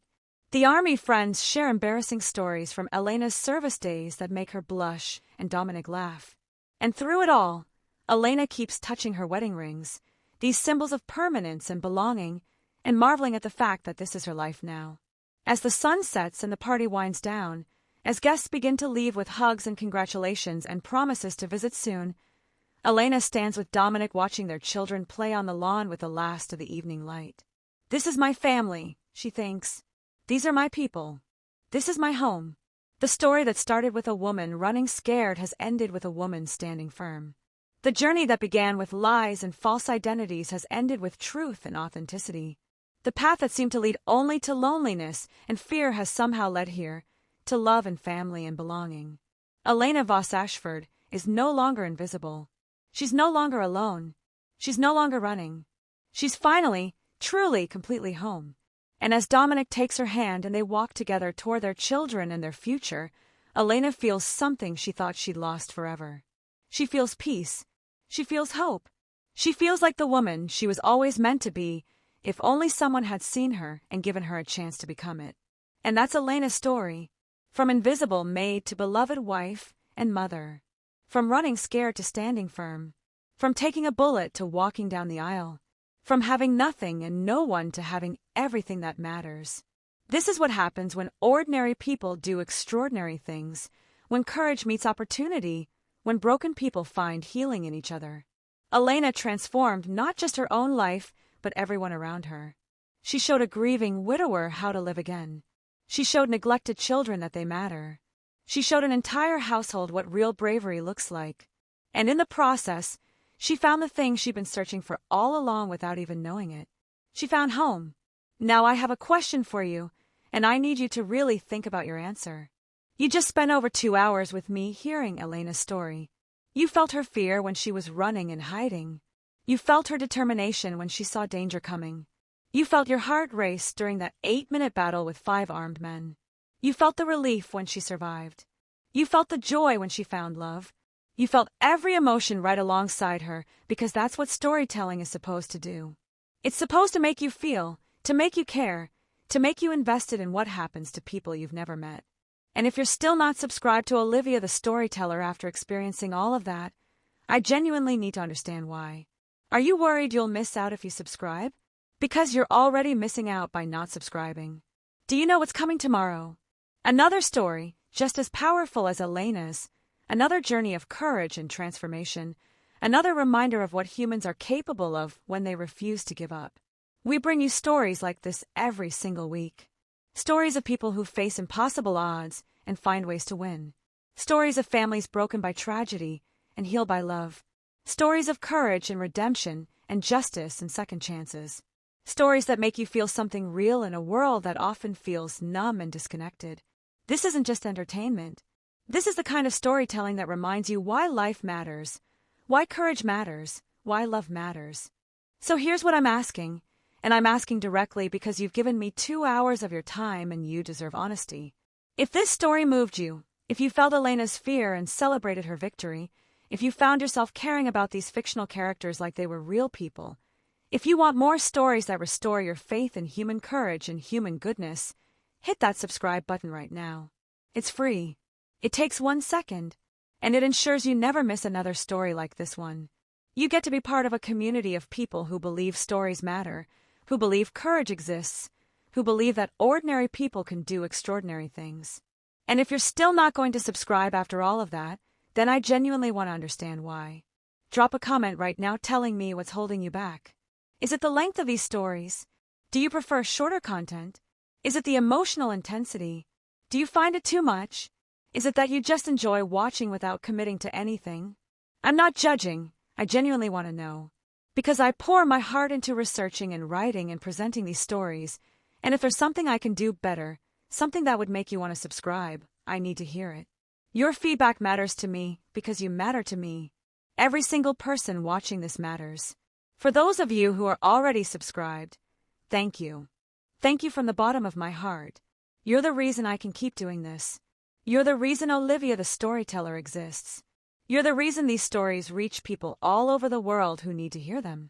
Drop a comment right now with your favorite moment from Elena's story. Was it when she first stood between 5 men and Dominic with nothing but a fireplace poker? Was it when she took the bullet? Was it when she finally told the truth about who she was? Was it the proposal in the rose garden? Was it the wedding? Tell me what moment hit you hardest, because I want to know what resonated with you. And don't forget that comment I asked for at the very beginning, back when Elena was standing in that study with blood dripping from her temple. Tell me your country and what time it is where you're watching this. I want to see how far Elena's story has traveled. I want to know if you're watching at sunrise in Kenya, or midnight in Australia, or afternoon in Brazil, or evening in Norway. I want to see this community of storytelling lovers spread across the entire planet, united by the belief that stories like Elena's matter. Tomorrow we have another incredible story coming your way, and I promise you it will move you just as much as Elena's did. I can't tell you too much about it yet, but I can tell you it involves a choice between loyalty and truth, a family secret that could destroy everything, and a moment of courage that changes multiple lives. If you're subscribed, you'll see it as soon as it drops. If you're not subscribed, you'll miss it, and you'll be scrolling through comments days later trying to piece together what happened while everyone else got to experience it in real time. This is Olivia the Storyteller, and I'm going to leave you with something Elena said during her wedding vows because I think it's the perfect way to end this journey. She said that she learned heroism isn't always loud. Sometimes it's quiet. Sometimes it's the person who notices everything and speaks up when something's wrong. Sometimes it's choosing courage when running would be easier. And I want you to remember that in your own life. Maybe you're not going to face 5 armed men with a fireplace poker. Probably you're not, actually, and that's perfectly fine. But you will face moments that require courage. You will face times when speaking up feels impossible but necessary. You will face situations where running would be easier but staying is right. And when those moments come, I hope you remember Elena's story. I hope you remember that courage isn't the absence of fear, it's action despite fear. I hope you remember that ordinary people can do extraordinary things. I hope you remember that you are braver than you think you are. Until next time, stay brave, stay kind, and never underestimate the power of one person choosing courage. Never underestimate what you're capable of when you decide that protecting what matters is more important than protecting yourself. Never underestimate the transformative power of being seen, of being known, of being loved for exactly who you are. And never, ever underestimate the importance of home, of family, of belonging. Because Elena was running for 2 years trying to survive, and what saved her in the end wasn't her combat training or her tactical skills or her ability to hide. What saved her was love, was family, was finally letting herself be seen. Remember that. And remember that somewhere out there, there's a family who needs you, a place you belong, a home waiting for you to find it. You just have to be brave enough to stop running and let yourself be found. This is Olivia the Storyteller, signing off. Thank you for spending this time with Elena and me. Thank you for caring about her story. Thank you for being part of this community. And I'll see you tomorrow with another story that will remind you why being human is beautiful and terrible and worth it all at once. Until then, stay safe, stay strong, and stay subscribed.